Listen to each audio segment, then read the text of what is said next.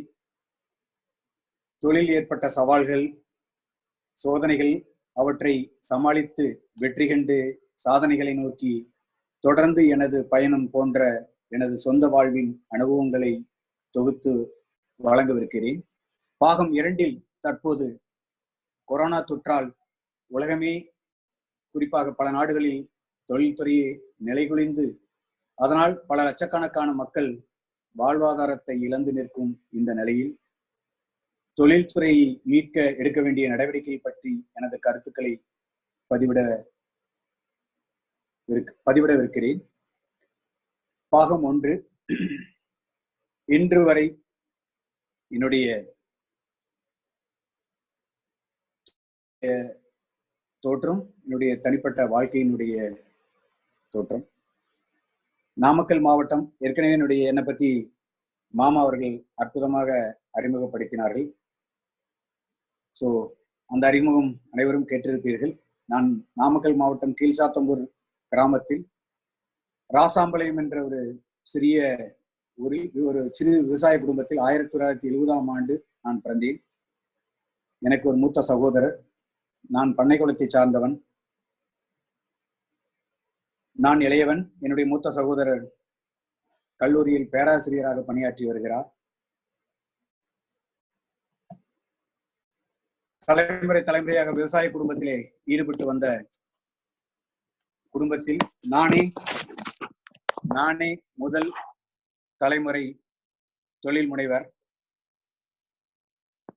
பள்ளி பருவம் உங்கள் எல்லாருக்கும் தெரியும். நம்மளுடைய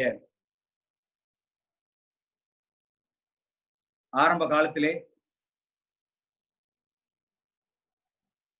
ஆங்கில பள்ளி என்பது என்றாம் பெரிய ஒரு கிராமப்புறத்தில் இருக்கிற மாணவனுக்கு பெரிய ஒரு அரிதாக இருந்தது. அதுவும் நம்மளை போன்ற மாணவ பருவத்திலே நம்மளை போன்ற விவசாய குடும்பத்திலே பிறந்தவர்களுக்கு அரசு பள்ளியில படிக்கிற வாய்ப்பு, அதுவும் நடந்து சென்று 1.5 கிலோமீட்டர் நடந்து சென்று என்னுடைய பள்ளி படிப்பை முடித்தேன். அதன் பிறகு டிப்ளமோ, அதுவும் சேருவதற்கு உங்களுக்கு நன்றாக தெரியும். அன்றைய சூழ்நிலையில் பண வசதி, பல வசதிகளிலே கஷ்டப்பட்ட சூழ்நிலையிலே சேலம் கோஆபரேட்டிவ் சுகர் மில்லில் அப்போதுதான் பாலிடெக்னிக் காலேஜ் ஆரம்பித்தார்கள். ஸோ அப்போது சுகர் மில் மெம்பர் என்ற முறையிலே பாலிடெக்னிக் கல்லூரியில் எனக்கு ஒரு அற்புதமான வாய்ப்பு கிடைத்தது. அப்போது ஆட்டோமொபைல் இன்ஜினியரிங் செலக்ட் பண்ணி டிப்ளமோவை முடித்துவிட்டு என்ன செய்வது என்று சிறு வயதிலிருந்து எனக்கு ஒரு ஆர்வம். நாமக்கல் என்று சொன்னாலே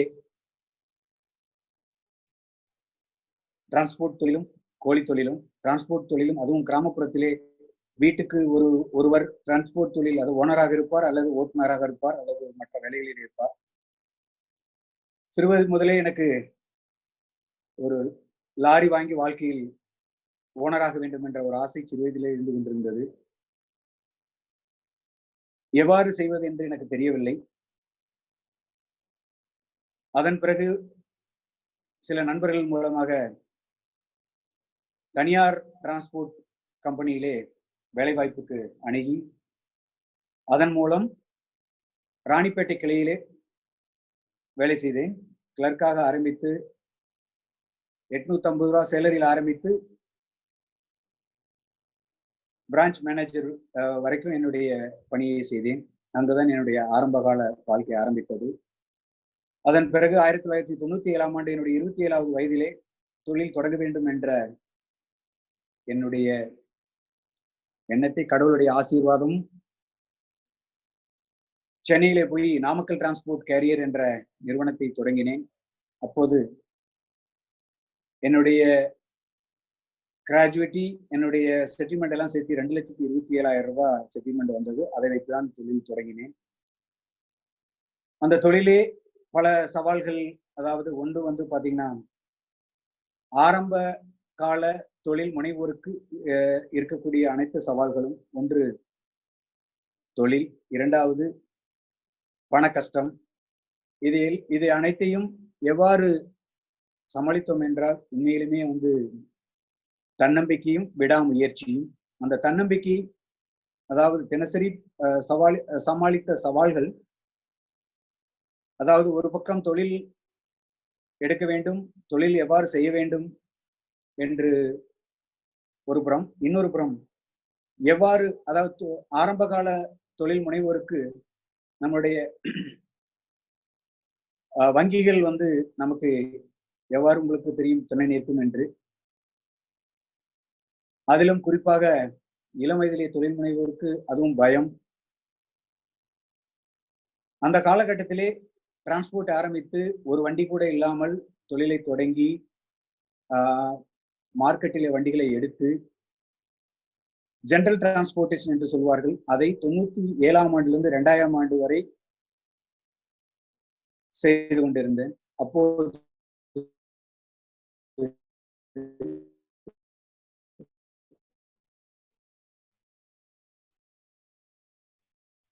எனக்கு ஏற்பட்ட சில அனுபவங்கள் தனியாக இந்த மற்றும் உறவினர் மூலம் 1999ஆம் ஆண்டு பார்ட்னர்ஷிப்பில் இந்த தொழிலை செய்ய வேண்டும் என்று என்னுடன் சேர்த்து 3 பேரும், திரு ராஜா சுந்தரம், தில்லையரசன், முத்துசாமி, 4 டைரக்டரும் பார்ட்னரும் சேர்ந்து தொழிலை விரிவுபடுத்தினோம். 2000ஆம் ஆண்டு இந்த தொழிலை எவ்வாறு செய்ய வேண்டும் என்று திட்டம் தீட்டினேன். தொழிலை செய்ய வேண்டும் என்று சொன்னால் நம் கண்டிப்பாக தொழில் கண்டிப்பாக மற்றவர்கள் என்ன செய்கிறார்கள், நாம் என்ன செய்ய வேண்டும், எவ்வாறு செய்ய வேண்டும், அதுவும் அதாவது ஒரு டிஃபரெண்டாக செய்ய வேண்டும் என்று 2001ஆம் ஆண்டு NTC Namakkal transport carriers private limited என்ற அதாவது இன்கார்பரேட் பண்ணணுங்க. அதுக்கப்புறம் பாத்தீங்கன்னா ஒரு விஷயங்களிலுமே இந்தியாவிலேயே முதல் டிரான்ஸ்போர்ட் கம்பெனி ISO வாங்கினது பாத்தீங்கன்னா 2002லுங்க. இது மாதிரி எங்களுடைய தரத்தை எந்த மாதிரி தொழிலில் எல்லாரும் தொழில் செய்யறோம், எந்த மாதிரி டிரான்ஸ்போர்ட் தொழில் செய்ய வேண்டும் என்று எண்ணினோம். அதிலும் ஸ்பெஷலைஸ்டாக ஓவர் டைமென்ஷனல் கன்சைன்மெண்ட் என்ற நிஷ் செக்மெண்ட்டை தேர்ந்தெடுத்தோம். அதிலும் 2000லே ரினியூவல் எனர்ஜியை முழுவதுமாக தேர்ந்தெடுத்தோம். அதுல பாத்தீங்கன்னா எங்களுடைய இதுல பாத்தீங்கன்னா அதிகப்படியா வந்து பாத்தீங்கன்னா பவர் செக்டர் இருந்தது. அதுல பாத்தீங்கன்னா ஆரம்ப காலத்துல வந்து பாத்தீங்கன்னா எல்லா விதமான பொருட்களையுமே எடுத்துக்கொண்டு சென்றோம். அதற்கு பிறகு படிப்படியாக பல சவால்களை சந்தித்தோம். முதல் வண்டி வாங்கும்போது வண்டிக்கு ஃபைனான்ஸ் கொடுக்கறது கூட வந்து பாத்தீங்கன்னா யார்கிட்ட கேட்கறன்ற ஒரு சூழ்நிலை. அந்த மாதிரி முதல் வண்டியை வாங்கினோம் கம்பெனியில 2002ல. அதுக்கப்புறம் படிப்படியாக ஒரு ஆண்டும் எங்களுடைய வளர்ச்சி 100% மேல் எங்களுடைய வளர்ச்சி இருந்தது. அந்த வளர்ச்சியை எப்படி எட்டினோம் என்று சொன்னால், இன்று வரை பல வெர்டிகல்லாம் நாங்க டெவலப் ஆயிருக்கோம் அப்படின்னு சொன்னா அதுக்கு காரணம் தொழில் மாற்றம். அதாவது இன்னைக்கு நடந்துட்டு இருக்க நம்மளுடைய இன்றைய நிகழ்வுகள் சொல்லலாம். மாற்றம் ஒன்றுதான் முன்னேற்றம், இன்னொன்று இதுவும் மாறி போகும் அப்படின்றதான். அதுபோல தொழில் இறங்கும் போது எங்களுக்கு பல சவால்கள் இருந்தன. என்ன மாதிரி சவால்கள் அப்படின்னு கேட்டா, ஒண்ணு வந்து ஓட்டுநர்கள் இந்த மாதிரி ஒரு ஹெவி வெஹிக்கிள் ஓட்டுறதுக்கு திறமையான ஓட்டுநர்கள் பெரிய சவாலா இருந்தாங்க. 2வது நமக்கு வந்து என்ஜினியரிங்ல வந்து நமக்கு ட்ரெய்லர் மேனுஃபேக்சர் பண்றதுக்கு நிறைய பெரிய சவால்கள் இருந்தன. நம்ம இன்னைக்கு உங்களுக்கு நல்லா தெரியும், எல்லாருக்கும் ரோட் சைட்ல தான் ட்ரெய்லர் வச்சு வேலை பண்ணுவாங்க. அதுவும் ட்ரெய்லர் ஆர்டர் கொடுத்துட்டோம்னா, அதாவது ஸ்பெஷலைஸ்டு ட்ரெய்லரை கிட்டத்தட்ட 1 மாசத்துக்கு மேலதான் அந்த வண்டியை கொடுப்பாங்க. இதனால எனக்கு பல சவால்கள் இருந்தன கஸ்டமர்கிட்ட வந்து எங்களுக்கு தொழில் பண்றதுக்கு. அப்பதான் என்ஜினியரிங் கம்பெனி வந்து ஆரம்பிச்சோங்க. அந்த என்ஜினியரிங் கம்பெனி தான் இன்னைக்கு பல வழிகள்ல இன்னைக்கு வந்து நாங்க வந்து இன்னைக்கு ஒரு பெரிய மேனுஃபேக்சரிங் கம்பெனியா இன்னைக்கு இருக்கு. Srivari energy system private limited, அன்னைக்கு வந்து ஸ்ரீவாரி ஃபேப்ரிகேட்டர்ஸ் பிரைவேட் லிமிடெட் ஆரம்பிச்சோம் ட்ரெய்லர் மேனுஃபேக்சரிங். இன்னைக்கும் இந்தியாவில் கிட்டத்தட்ட 2003ஆம் ஆண்டு ஆரம்பித்த ட்ரெய்லர் கம்பெனி இன்று வரை எங்களுடைய நிறுவனத்தின் உற்பத்தியாக மட்டும் நான் செஞ்சுட்டு இருக்கோம். இன்னைக்கு வரைக்கும் டாடா, லைலண்ட் மற்ற எல்லா மேனுஃபேக்சரரும் பாத்தீங்கன்னா ட்ரெய்லர்ல இது வரைக்கும் பாத்தீங்கன்னா யாரும் ஸ்பெஷலைஸ்ட்ல வர்றதில்லை. அவங்க அத்தனை பேருமே இன்னைக்கு ட்ரெய்லர்ஸ் பண்றாங்க. 3 ஆக்சல் ட்ரெய்லர் தான் எல்லாரும் பார்த்துருப்பீங்க. 4 ஆக்சல் 5 ஆக்சல் R&D, மீன்ஸ் அதாவது central institute of road transport மூலியமா 5 வருஷமா R&D பண்ணி அந்த வண்டியை முதல் இந்தியாவில் இன்னைக்கு வரைக்கும் 5 வருஷம் ரெஜிஸ்டர் பண்ணி இன்னைக்கு வரைக்கும் யாருமே ரெஜிஸ்டர் பண்ண முடியல. எதுக்கு சொல்றேன் அப்படின்னு கேட்டீங்கன்னா, ஒரு வேலையை எடுத்துட்டோம்னா அதை முடிக்கணும் அப்படிங்கிறது ஒண்ணு. அது நம்மளுடைய சமுதாயத்துக்கே உரிய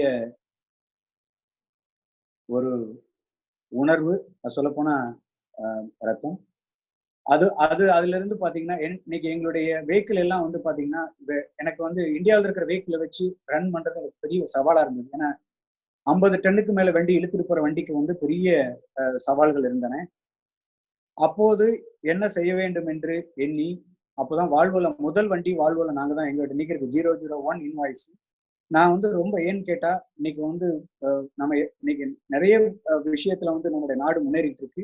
அதே மாதிரி வளர்ச்சி அடைஞ்சிட்டு இருக்கோம், வளர்ந்துட்டு இருக்கோம். அப்படின்னா நமக்கு என்ன தேவைகள் அப்படின்ற மாதிரி நான் நிறைய விஷயத்துல ஆட்டோமொபைல் கம்பெனிஸ்ல எப்ப மீட்டிங்ல பேசும்போதும் முதல் வண்டிகளை நாங்க துவக்கி வைக்கும் போதும் சொல்ற விஷயங்கள் வந்து டெக்னாலஜி ரிலேட்டட் வெஹிக்கிள் வந்து இந்தியாவில் வரணும் அப்படின்ட்டு. ஸோ அப்போ வந்து சர்வீஸ் எங்களுக்கு நிறைய ப்ராப்ளமா இருந்தது. அப்போ வந்து சர்வீஸ் வந்து நாங்க ஓன் சர்வீஸ் இந்தியாவில் பார்த்தீங்கன்னா நாங்க யூஎஸ்ல இருந்து பெஸ்ட் சர்வீஸ் சென்டர், இன்னோவ் சர்வீஸ் சென்டர் அவார்டு வாங்கியிருக்கோம். எல்லா மேனுஃபேக்சரர் வெஹிக்கிளும் உலகத்துல இருக்கிற எல்லா வெஹிக்கிளும் எங்ககிட்ட இருக்கு. அந்த வண்டிகளுடைய அத்தனை சர்வீஸும் எங்களுடைய இன்னோஸ் என்ஜினியர்ஸ் வச்சு, டெக்னீஷியன் வச்சு நாங்க இன்னோவ் சர்வீஸ் பண்றோம். இந்தியாவில் எங்களுடைய சர்வீஸ் சென்டர்ஸ் நிறைய சர்வீஸ் சென்டர்ஸ் எங்கிட்ட இருக்கு. மொபைல் சர்வீஸ் சென்டர் பண்றோம். இது மாதிரி ஒரு காலகட்டத்துக்கு ஏற்ப எங்களை நாங்கள் மாற்றிக்கொண்டு வந்தோம். அப்போ வந்து 2007-8 வந்து பாத்தீங்கன்னா எங்களுக்கு இன்னொரு பெரிய சவால் வந்துச்சு. டிரான்ஸ்போர்ட்டர் எல்லாருமே எங்களுக்கு காம்படிட்டர், எல்லாரும் தான் வர்றாங்க பண்றாங்க, நீங்க என்ன டிஃபரெண்டா இருக்கீங்க அப்படின்னு கஸ்டமருடைய வேண்டுகோள். அதே மாதிரி நாங்களும் என்ன பண்ணணும் அப்படின்றது தகுந்தாற் போல டிரான்ஸ்போர்ட்ல இருந்து அப்படியே எக்ஸ்ட்ரா ஆனோம். போர்ட் கிளியரன்ஸ் எப்படி பண்ணலாம், என்ன பண்ணலாம், எப்படி ஆக்டிவிட்டிஸ் பண்ணலான்ட்டு என்டிசி, இப்போ நாமக்கல் டிரான்ஸ்போர்ட்ல இருந்து என்டிசி லாஜிஸ்டிக்ஸ் பிரைவேட் லிமிடெட்னு சொல்லிட்டு அதெல்லாம் வந்து எங்களோட போர்ட்டு மற்ற ஆக்டிவிட்டிஸ் எல்லாம் பண்ணணும். ஸோ அதுல இருந்து எங்களுடைய வளர்ச்சி வந்து பாத்தீங்கன்னா படிப்படியாக வந்து பாத்தீங்கன்னா மாற்றங்கள் வந்தது. வெளிநாடுகள்ல 2010 கலைகள் தொடங்கினோம். அதே மாதிரி 10க்கு அப்புறம் பாத்தீங்கன்னா இன்னைக்கும் வரைக்கும் இந்த சிஹெச்ஏ போர்ட் ஆக்டிவிட்டிஸ் பண்ணிட்டு இருந்ததுக்கு அப்புறம் மீன்ஸ் அதாவது கடல் வழியில வந்து ஃப்ரைட் போர்டிங்னு சொல்லுவாங்க, கடல் வழி வான்வழியில பண்றதுக்கு. ஸோ அதை துரிதப்படுத்தணும், அதை எக்ஸ்டெண்ட் பண்ணணும். எல்லா நாடுகள்லையும் வந்து எங்களுடைய ஏஜென்சி நெட்வொர்க்கை ஸ்ட்ரென்தன் பண்ணோம். அதுக்கப்புறம் சிங்கப்பூர், மலேசியா, இன்னைக்கு மற்ற நாடுகள் எல்லாம் ஹாங்காங், மற்ற ஸ்ரீலங்கா நாடுகள் எல்லாம் கிளைகளை வந்து வச்சிருக்கோம். ஸோ அது மாதிரி கிளைகளை எல்லாம் வந்து தொடங்குறதுக்கு ஆண்டும் ஒரு பணிகளை செஞ்சோம். பிளேயரோட நாங்கள் வந்து கொஞ்சம் வேலை பண்ண வேண்டியதாகிடுச்சு. ஸோ உங்களுக்கு எல்லாருக்கும் நல்லா தெரியும். ஸோ நம்ம அதுவும் சொல்லப்போனா என்னுடைய ஒரு முயற்சிகளையும் பார்த்தீங்கன்னா, அதாவது எப்பயுமே வந்து நிறைய விஷயங்கள்ல நம்ம எப்பயுமே செதுக்கியவர்கள் சொல்லலாம். அந்த மாதிரி ஒரு டைம் வந்து நான் எப்பயுமே திங்க் பண்றது வந்து பாத்தீங்கன்னா, லோக்கல்ல இருக்கிற டிரான்ஸ்போர்ட் கம்பெனியோ இல்ல காம்படிட்டரையோ என்னைக்குமே நான் காம்படிட்டரா பார்த்ததும் இல்லை, திங்க் பண்ணதும் இல்லை. ஸோ அந்த முறையில பாத்தீங்கன்னா என்னுடைய எண்ணங்கள் வந்து எப்பயுமே வந்து பாத்தீங்கன்னா மேலை நாடுகளை பத்தியான எண்ணங்கள் தான் அதிகமா இருக்கும். 2008 நமக்கு ஒரு பெரிய சவால்களை சந்திச்சுட்டு இருந்த நேரம், ஓட்டுநர்களை பெரிய சவால்கள் சந்திச்சுட்டு நேரத்துல நான் ஜெர்மனி போகும்போது அங்க வந்து எம்இ படிச்ச ஒரு லேடி வந்து ஒரு ஹெவி வெஹிக்கிள் டிரைவ் பண்ணாங்க. அவங்கள ரெக்வஸ்ட் பண்ணி கேட்டு பர்மிஷன் வாங்கி ஒரு 60 கிலோமீட்டர் அவங்களோட டிரைவ் பண்ணேன். ஸோ அப்போ வந்து தான் எனக்கு ஒரு இது தோணுச்சு, நம்ம இந்தியாவில் வந்து நமக்கு இருக்கிற பெரிய இது வந்து அதாவது ஓட்டுநர்கள், அதுவும் பார்த்தீங்கன்னா அவங்களுடைய பண்புகள், இந்த பண்புகள்லாம் எப்படி மாற்ற முடியும், எப்படி பண்ண முடியும்னு சொல்லிட்டு 2010ஆம் ஆண்டு முடிவு பண்ணி 11ஆம் ஆண்டு நாமக்கல்ல வந்து என்டிசி ட்ரைனிங் அகாடமியை வந்து NTC driver training institute and research வந்து ஸ்டார்ட் பண்ணாங்க. இன்னைக்கு வந்து நேஷனல் ஸ்கில் டெவலப்மெண்ட்ல வித்தவுட் கவர்மெண்ட் இது சப்போர்ட்ல பாத்தீங்கன்னா ஒரே ஒரு இன்ஸ்டியூட் பாஸ்ட் கிட்டத்தட்ட ஆல்மோஸ்ட் 10 வருஷமா பாத்தீங்கன்னா இன்னைக்கு வரைக்கும் கிட்டத்தட்ட 1000கணக்கான டிரைவரை உருவாக்கியிருக்கோம். அது மட்டும் இல்லை, மற்றும் பல முனை திறமைகளை வந்து கொடுத்துருக்கோம். இந்தியாவில் வந்து ஒரு ஒரு இன்ஸ்டியூட் வந்து டிப்ளமோ இன் சேஃப் டிரைவிங் அப்படின்னு சொல்லி 1 இயர் கோர்ஸ் இருக்குன்னு சொன்னா அது NTC இன்ஸ்டியூட் தான். எதுக்கு சொல்றோம்னா, நம்ம தொழில வந்து பாத்தீங்கன்னா இந்தியாவில் வந்து 2 விதத்துல வந்து நம்ம வந்து நம்ம 2 தொழில வந்து பெருசா ஒண்ணு விவசாயம், விவசாயத்துக்கு அடுத்து பாத்தீங்கன்னா டிரான்ஸ்போர்ட் தொழில். எவ்வளவு விவசாய உற்பத்தி பண்ணினாலும் டிரான்ஸ்போர்ட் தொழில வந்து பாத்தீங்கன்னா டிரான்ஸ்போர்ட் சரியான முறையில் இல்லைன்னா அந்த விவசாய பொருட்கள் எவ்வாறு வந்து சந்தைக்கு வரும் என்பது உங்களுக்கு எல்லாருக்கும் தெரியும். காஷ்மீர்ல இருந்து கன்னியாகுமரி வரைக்கும் இது மாதிரி எல்லா மிஷினரி, எல்லா பொருட்களும். அதனால நான் வந்து எப்பயுமே சொல்லுவேன், நாட்டுக்கு எப்படி வந்து முக்கியமான விவசாயமோ அது போல வந்து பாத்தீங்கன்னா ஒரு நாட்டுக்கு முக்கியமானது வந்து முதுகெலும்பு வந்து டிரான்ஸ்போர்ட். இதுல இன்னும் என்னென்னலாம் எக்ஸ்டெண்ட் பண்ணலாம்னு சொல்லிட்டு இன்னைக்கு NTC வந்து பாத்தீங்கன்னா இன்று இது வந்து நீங்க பார்த்த வீடியோ வந்து கொஞ்ச நாளுக்கு முன்னாடி இன்று வந்து ஒரு 50 கிராம் கொரியர்ல இருந்து 1000 டன் சிங்கிள் பீஸ் வரைக்கும் நாங்க வந்து ஆர்கானிக், இன்ஆர்கானிக்ல growthல வந்து பாத்தீங்கன்னா இன்னைக்கு அக்ரிகல்ச்சர் ப்ராடக்ட் வந்து இன்னைக்கு தமிழ்நாடு கவர்மெண்ட்டுக்கும் சரி மற்ற ஸ்டேட் கவர்மெண்ட்டுக்கும் நிறைய மீன்ஸ் சொல்யூஷன் கொடுத்துட்டு இருக்கிறோம்.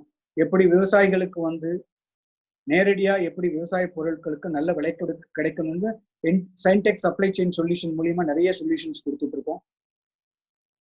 அது இல்லாம பாத்தீங்கன்னா இதெல்லாம் எதுக்கு உங்களுக்கு சொல்றேன்னு கேட்டீங்கன்னா, சாதனைகள் இருக்கலாம் கண்டிப்பா. அதாவது இன்னைக்கும் கேட்டீங்கன்னா அதாவது இன்னைக்கு அதாவது சோதனையே சில பேர் வாழ்க்கையில தினசரி நான் வாழ்ந்துட்டு இருக்கேன் அப்படின்னு சொல்லலாம். கண்டிப்பா எல்லாருக்குமே கண்டிப்பா சோதனைகள் இருக்கும். அதே மாதிரிதான் சோதனைகள் இன்னைக்கும் பாத்தீங்கன்னா கரணம் தப்பினால் மரணம்னு சொல்லுவாங்க. அதாவது கம்பியில நடக்கும்போது சொல்லுவோம். அது மாதிரி வாழ்க்கையில வந்து பயணங்கள் செல்லும் போது பாத்தீங்கன்னா இன்னைக்கூட ஒரு நிகழ்வு, நேற்றுக்கு ஈவினிங் தான் இந்த டிஸ்கஸ் பண்ணாங்க இந்த ப்ரோக்ராமை. இந்த ப்ரோக்ராம் டிஸ்கஸ் பண்ணும்போது எனக்கு வீட்டில் பார்த்தீங்கன்னா இங்கே நான் கிராமத்துக்கு ஊருக்கு வந்துட்டேன். எனக்கு நெட்வொர்க் பெரிய ப்ராப்ளமா இருந்தது. ஸோ அப்போ எனக்கு உண்மையிலுமே முடியுமா அப்படின்றது ஒரு பெரிய சந்தேகமா இருந்தது.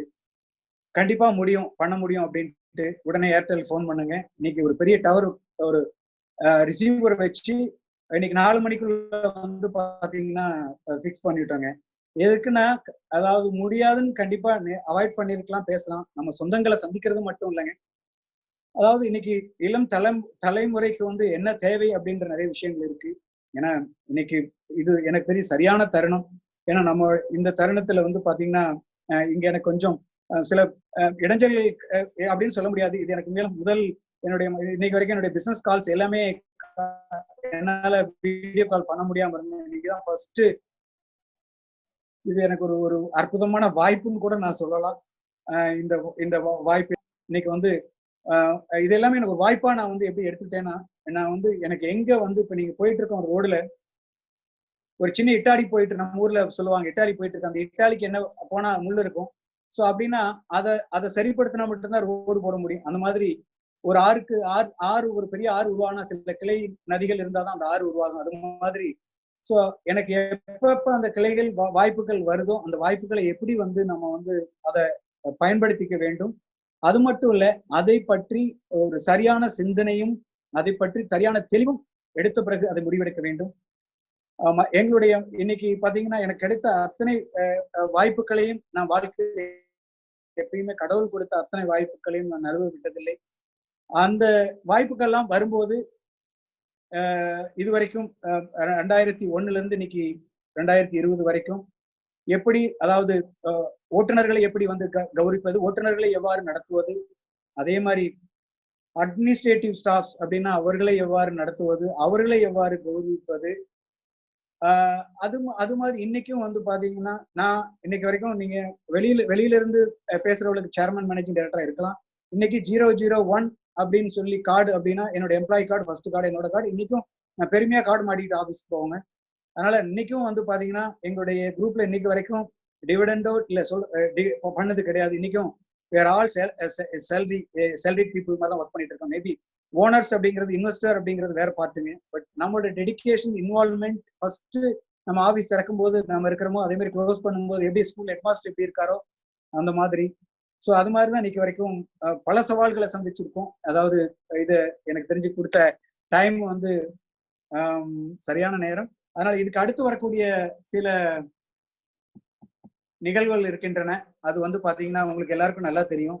ஸோ அதுல முக்கியமா சொல்ல போனா கடல்ல எப்படி அலைகள் வந்து போவது போல, அதாவது இரவு பகல் எப்படி இருக்கு, அதே மாதிரி பாத்தீங்கன்னா கிளைமேட் சேஞ்சிங் எப்படி இருக்கோ அது மாதிரி நம்முடைய வாழ்க்கையில வரக்கூடிய பிரச்சனைகள் எல்லாமே அப்படிதாங்க வந்துட்டு இருக்கும். எப்படி குளிர்காலம், மழைக்காலம், வெயில் காலம் இருக்கோ அது மாதிரி இப்ப கத்திரி வெயில் நடந்துட்டு இருக்கு. அதுக்கு அடுத்து கத்திரி வெயில் இப்படியே கண்டினியூவா தொடருமான கண்டிப்பா தொடராது. அதே மாதிரி மாற்றம் வந்து பாத்தீங்கன்னா கண்டிப்பா வருங்க. அதனால இப்ப இருக்கிற சூழ்நிலைகள்ல பத்தி சொல்லணும்னா டெஃபினட்டா கண்டிப்பா இந்த சூழ்நிலை வந்து நமக்கு எல்லாருக்குமே இன்னைக்கு ஒரு அற்புதமான ஒரு நேரம்னு சொல்லலாம். இதுல இருந்து கண்டிப்பா நமக்கு ஒருத்தருக்கு மட்டும் வந்த பிரச்சனைகள் இல்ல, உலகத்துக்கே வந்த பிரச்சனைகள், உலகத்துக்கே வந்த சோதனைகள். இதுல இருந்து நம்ம எப்படி மீளலாம், எப்படி அடுத்த தொழில் எப்படி நம்ம செய்ய முடியும், இல்ல இப்ப இருக்கிற நம்மளுடைய தொழிலை வந்து எப்படி வந்து எப்படி அதான் மீன் ஒண்ணு வந்து தொழிலாளர்களை எப்படி வச்சுக்க முடியும், ரெண்டாவது வந்து பாத்தீங்கன்னா தொழிலை அடுத்து எப்படி எடுத்துக்கொண்டு செல்ல வேண்டும், செல்ல முடியும். இன்னைக்கு எதிர்நோக்கி இருக்கக்கூடிய சவால்கள் இது. அதே மாதிரி 2008 2013 பாத்தீங்கன்னா பொருளாதார மந்த நிலையெல்லாம் வந்துச்சு, உங்களுக்கு எல்லாருக்கும் நல்லா தெரியும். அது அப்பயும் அதுல இருந்து பாத்தீங்கன்னா எல்லாரும் நம்ம எவ்வளவு பேர் மீண்டு வந்திருக்கோம், அதுக்கு எவ்வாறு நம்ம வந்து திட்டமிடணும், எவ்வாறு பண்ண வேண்டும். அதே மாதிரி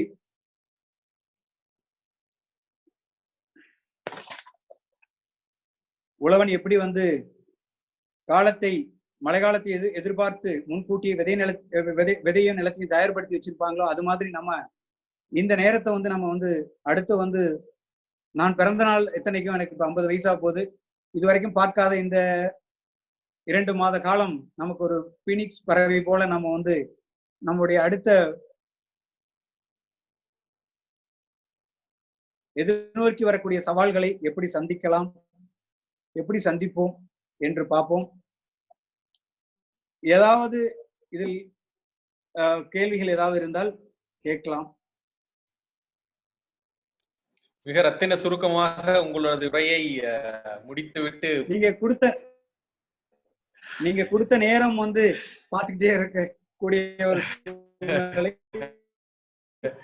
இல்லை, முக்கியமான தகவல் ஏதாவது நீங்க தெரியப்படுத்துறதுனா நீங்க இன்னொரு ஒரு 5 நிமிடம் 10 நிமிடம் எடுத்து கூட நீங்க தெரியப்படுத்தலாம். நம்ம அன்னையர் தின வாழ்த்துக்கள். அன்னையர்களா இருப்பாங்க. அன்னையர் தின வாழ்த்துக்கள். எப்படி ஒரு தாய் தனது குழந்தையை எப்படி அரவணைத்து காப்பாற்றுவாளோ அதுபோல பூமி தாய், நிலைமகள் என்றெல்லாம் அழைக்கப்படும் பூமியாகிய இந்த அன்னை தனது குழந்தையான மனித இனத்தை நிச்சயம் காப்பாற்றுவாள் என்ற நம்பிக்கை நமக்கு உண்டு. என்னை பொறுத்தவரை நான் தொழிலில் ஆரம்பித்த போது சந்தித்த சவால்கள் தற்போது கொரோனாவால் உருவாகியுள்ள சவால்களும் பெரிய வித்தியாசம் இல்லை என்றுதான் சொல்வேன். அதையும் சமாளித்தோம், இதையும் சமாளிப்போம். இந்த மன உறுதியை நான் அடைய நமது கொங்கு முன்னோர்களின் வாழ்க்கையும் சோதனைகளையும் சாதனைகளாக மாற்றிய அவர்களின் மன உறுதியும் தான் காரணம்.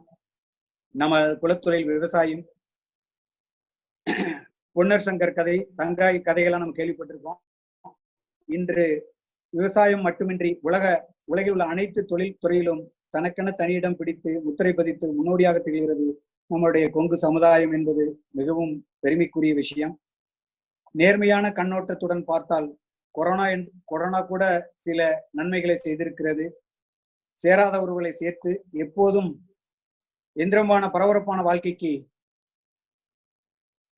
அடிமையாகி போன நமக்கு குடும்ப வாழ்க்கையின் மற்றொரு பரிணாமத்தை காட்டியுள்ளது. 24 மணி நேரமும் தொழில், வேலை என்று உலகையும் ஊரையும் வளம் வந்தவர்கள் ஓரிடத்தில் நிறுத்தி கட்டாய ஓய்வை அளித்துள்ளது. கஷ்டத்தில் அச்சத்தில் உறைந்து மனதை ஆன்மீகத்தில் ஈடுபடுத்தி இறைவனை நோக்கி செலுத்தி கொரோனா வாழ்வில் நம்பிக்கையும் பொறுமையும் நமக்கு கற்றுக் கொடுத்ததுடன் ஆன்மீகத்தின் மூலம் வாழ்வின் அர்த்தத்தையும் குறிக்கோளையும் நமக்கு உணர்த்தியுள்ளது. எனவே இந்த ஒரு சோதனை என்று கருதாமல் இதை சாதனை புரிய இயற்கை நமக்கு அளித்த வாய்ப்பாக எடுத்துக்கொள்ள வேண்டும்.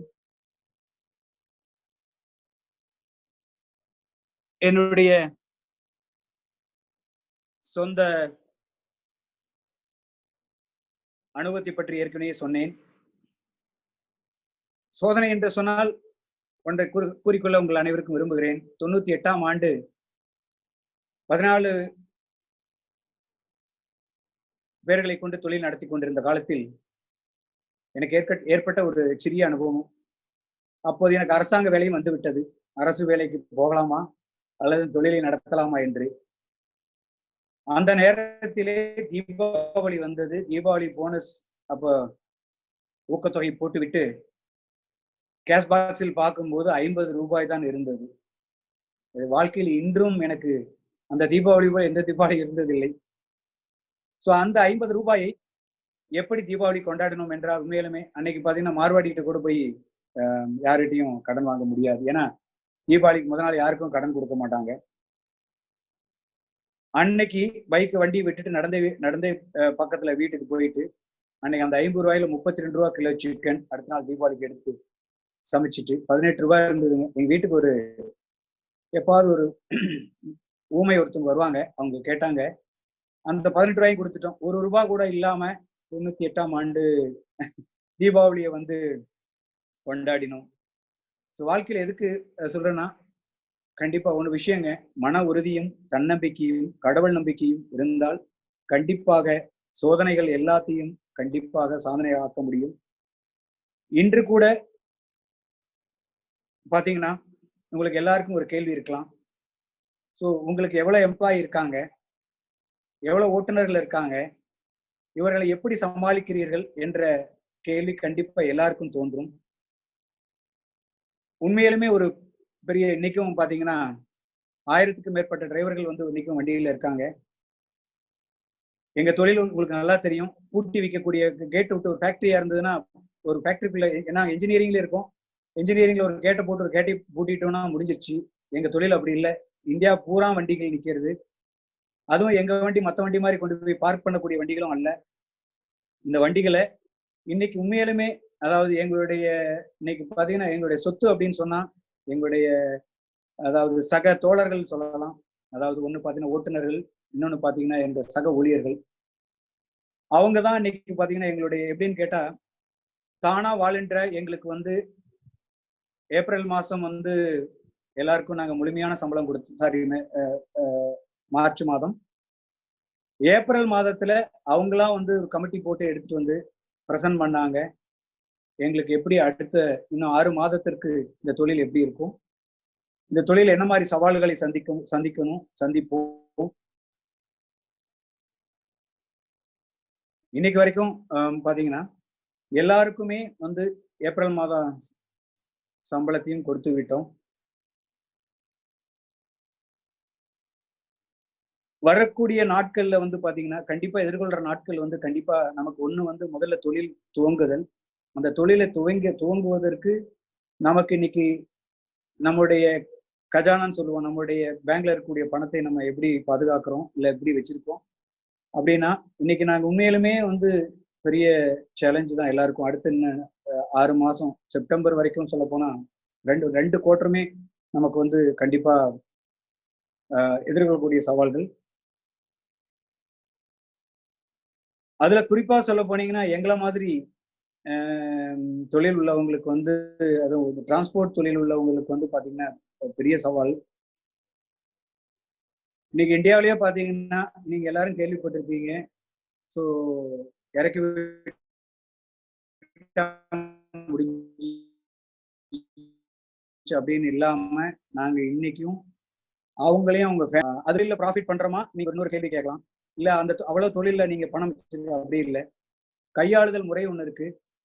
அதே மாதிரி நம்ம எப்படி வந்து டாக்ஸ் கட்டி ப்ராப்பரான பேப்பர் வச்சிருக்கோன்றது ஒண்ணு இருக்கு. எப்படி அதுக்கப்புறம் போய் லிமிட்டை வந்து இன்க்ரீஸ் பண்றதுக்கு எப்படி இன்க்ரீஸ் பண்ணலாம் அப்படின்ற உங்களுக்கு எல்லாருக்கும் நல்லா தெரியும். எப்படி இன்க்ரீஸ் பண்ண முடியும், எப்படி இதுல இருந்து வெளிவர முடியும். ஏன்னா பிரச்சனைகள் வரும்போது மட்டும்தான் நம்ம வந்து இந்த பிரச்சனைகளை திங்க் பண்றோம். இல்ல எனக்கு மட்டும்தான் இந்த பிரச்சனை வந்துருச்சா அப்படின்னு சொல்லிட்டு எல்லாரும் திங்க் பண்றோம். அப்படி கிடையவே கிடையாது. அதாவது ஒன்று வந்து தொலைநோக்கு திட்டம் ஒண்ணு வகுக்கணும். ஒண்ணு வந்து பாத்தீங்கன்னா அதாவது குறுகிய திட்டம், ஒண்ணு குறுகிய கால திட்டம், இன்னொன்னு பாத்தீங்கன்னா தொலைநோக்கு திட்டம். குறுகிய கால திட்டத்துல வந்து பாத்தீங்கன்னா உங்களுடைய குறுகிய காலத்துல வந்து பாத்தீங்கன்னா மாசம் திட்டம், வருட திட்டம் போடலாம், 2 ஆண்டு திட்டம், அது மாதிரி 5 ஆண்டு நீண்ட.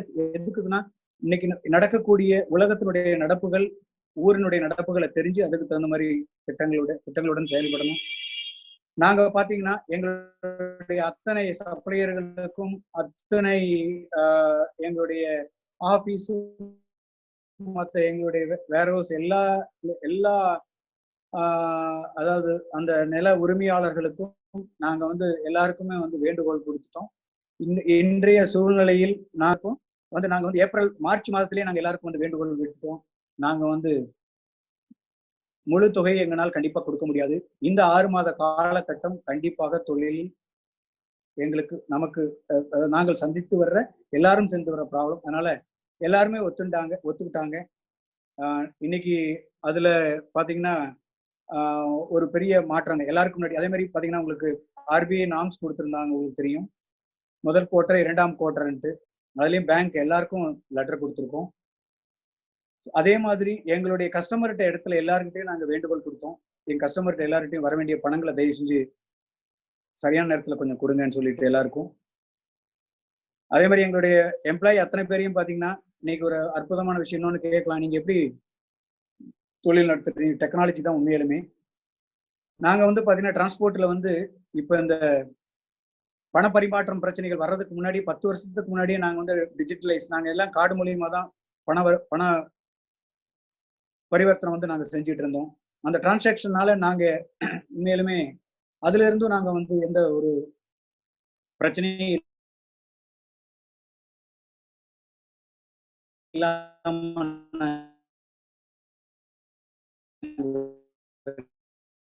வெளியில வந்தோம். இன்றும் பாத்தீங்கன்னா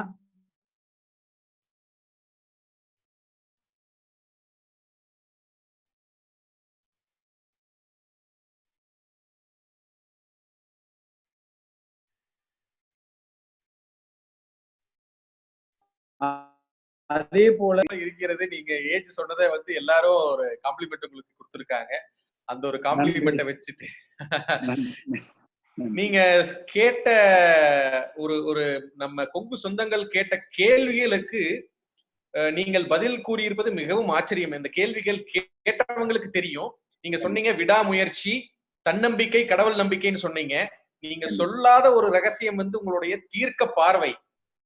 ஏன்னா இந்த தீர்க்க பார்வையை சொல்றேன்னா, நிறைய அன்பர்கள் நீங்க பதில் சொன்ன அந்த பதில்களுக்கு உண்டான கேள்விகளை தான் என்கிட்ட கேட்டிருந்தாங்க. உதாரணத்துக்கு நிதி மேலாண்மை நீங்க எப்படி கொண்டு போறீங்க, அப்புறம் எப்படி நீங்க உங்களுடைய எம்ப்ளாயிஸ்க்கு சேலரி கொடுத்தீங்களா இல்லையா, இதெல்லாம் தான் கொஸ்டின்ஸ் லைனா வந்திருந்ததுங்க. இதெல்லாம் முக்கியமான கேள்விகள் உங்கள்ட்ட கேட்க வைக்கிறதுக்கு முன்னாடியே நீங்க பதில் சொன்னது வந்து உங்களுடைய தீர்க்க பார்வையை குறிக்கிறது.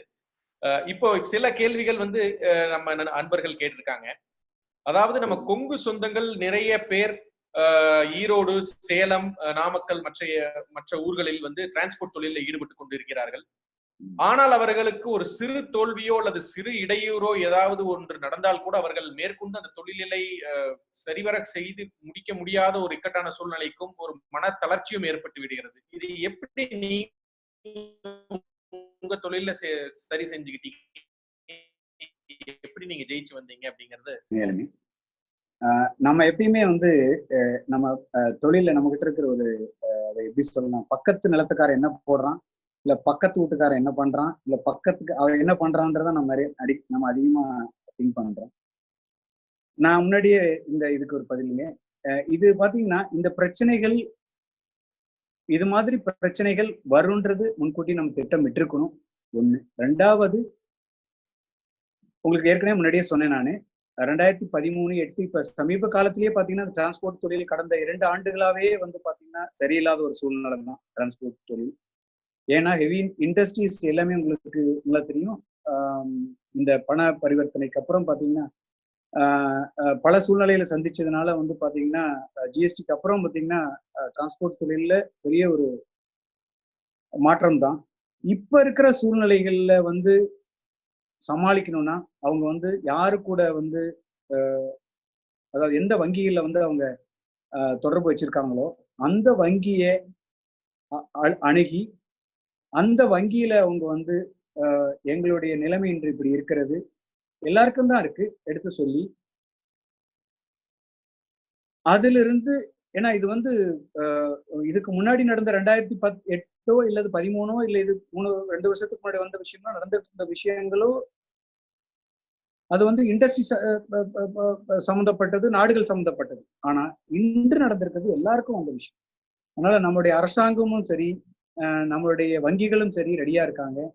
அவங்கள அப்ரோச் பண்ணி இத வந்து என்ன கேட்டீங்கன்னா, இது ஒரு நீங்க உங்களை சரி செய்து கொள்ளக்கூடிய ஒரு காலம்னு கூட நினைச்சுக்கலாம். அதனால இதை வருத்தப்பட தேவையில்லை. அதே மாதிரி இது எத்தனையோ சாதிச்சிருக்கீங்க, எங்கேயோ இருந்து நம்ம வந்திருக்கிறோம். சம்டைம் பரவாயில்ல அப்படின்னா அதை விட்டுட்டு அடுத்த லெவலுக்கு வந்துடலாம். என்ன கூட கேட்டாங்க, சரி கார்பரேட் ஆஃபீஸ் என்ன எவ்வளவு பெரிய ஆஃபீஸ் வச்சிருக்கோம், ரைட்டு. இந்த சூழ்நிலையில கேட்போம் ரெண்ட் குறைச்சிக்கணும் அப்படின்ட்டு. குறைக்கலையா, சின்ன ஆஃபீஸ்க்கு மாறிக்கலாம், ரைட்டுங்களா. முன்னாடி திருப்பி ஒரு வருஷம் கழிச்சு பெரிய ஆஃபீஸ் போயிடலாமே. அது மாதிரி மனநிலைக்கு வந்து நம்ம வந்து நம்ம தொழிலையோ நம்ம வேலையோ நம்ம தான் பாத்துக்கிறோம். நமக்கு தான் ஊர்ல இருக்கவங்க சொல்றாங்களோ இல்ல மத்தவங்க கேட்கறாங்கன்றதுதான் நம்ம அந்த மாதிரி திங்க் பண்ணவே கூடாது. அதாவது அந்த சூழ்நிலையில சம்டைம் வந்து பாத்தீங்கன்னா நம்ம இதுல இருந்து சில நேரம் அந்த ஒரு சூழ்நிலைக்கு நம்ம போயிடுறோம். அதனால இது எல்லாருக்கும் அந்த பிரச்சனை, இதை நம்ம ஈஸியா சமாளிச்சு வரலாம். அதனால யாரும் இதுல வந்து வருத்தப்படவும் இல்லை, தேவையில்லை, இதுல வேதனைப்பட வேண்டிய அவசியம் இல்லை. அதனால கண்டிப்பா எல்லாரும் மீண்டு வருவோம். மிகவும் அருமையான ஒரு பதில், யதார்த்தமான வாழ்க்கைக்கு உகந்த ஒரு பதில் சொல்லியிருக்கீங்க. நிறைய கேள்வி கணைகள் உள்ளது. அடுத்த கேள்வி என்னன்னு பாத்தீங்கன்னா, உங்களுக்கு உங்களுடைய வாழ்க்கை வெற்றிக்கு புத்தகங்கள் உதவி உள்ளதா அப்படின்னு கேட்டிருக்காங்க. கண்டிப்பாங்க. நான் ஏற்கனவே சொன்னேன், நான் யாரையும் ரோல் மாடல்னு சொல்லி தனிப்பட்டதா எடுத்தது கிடையாது. அதான் சொன்னேன், என்னை செதுக்கியவர்கள் சொன்னேன். அது செதுக்கியவர்கள்ல வந்து பாத்தீங்கன்னா புத்தகங்களும் என்னை செதுக்கியவர்கள் தான் சொல்ல முடியும். அதுல அற்புதமா நல்ல கேள்வி. கண்டிப்பா ஒரு மனிதருக்கும் கண்டிப்பா வந்து நம்மளுடைய அதாவது இன்னைக்கு ஒரு புக்ல 400 பக்கம் இருக்குது, இல்ல 4000 பக்கம் இருக்கு படிக்கிறோம்னா, ஒரே ஒரு வார்த்தை தான் உங்களை வந்து அதுல உங்களை செதுக்கி உங்களை வந்து அதுல வந்து டச் பண்ணி, அது மீன்ஸ் உங்களை வந்து அது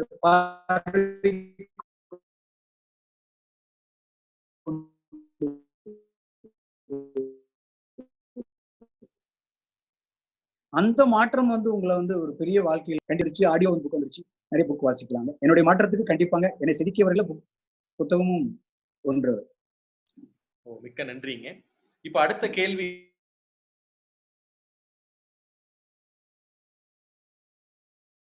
சொல்லியிருக்கீங்க.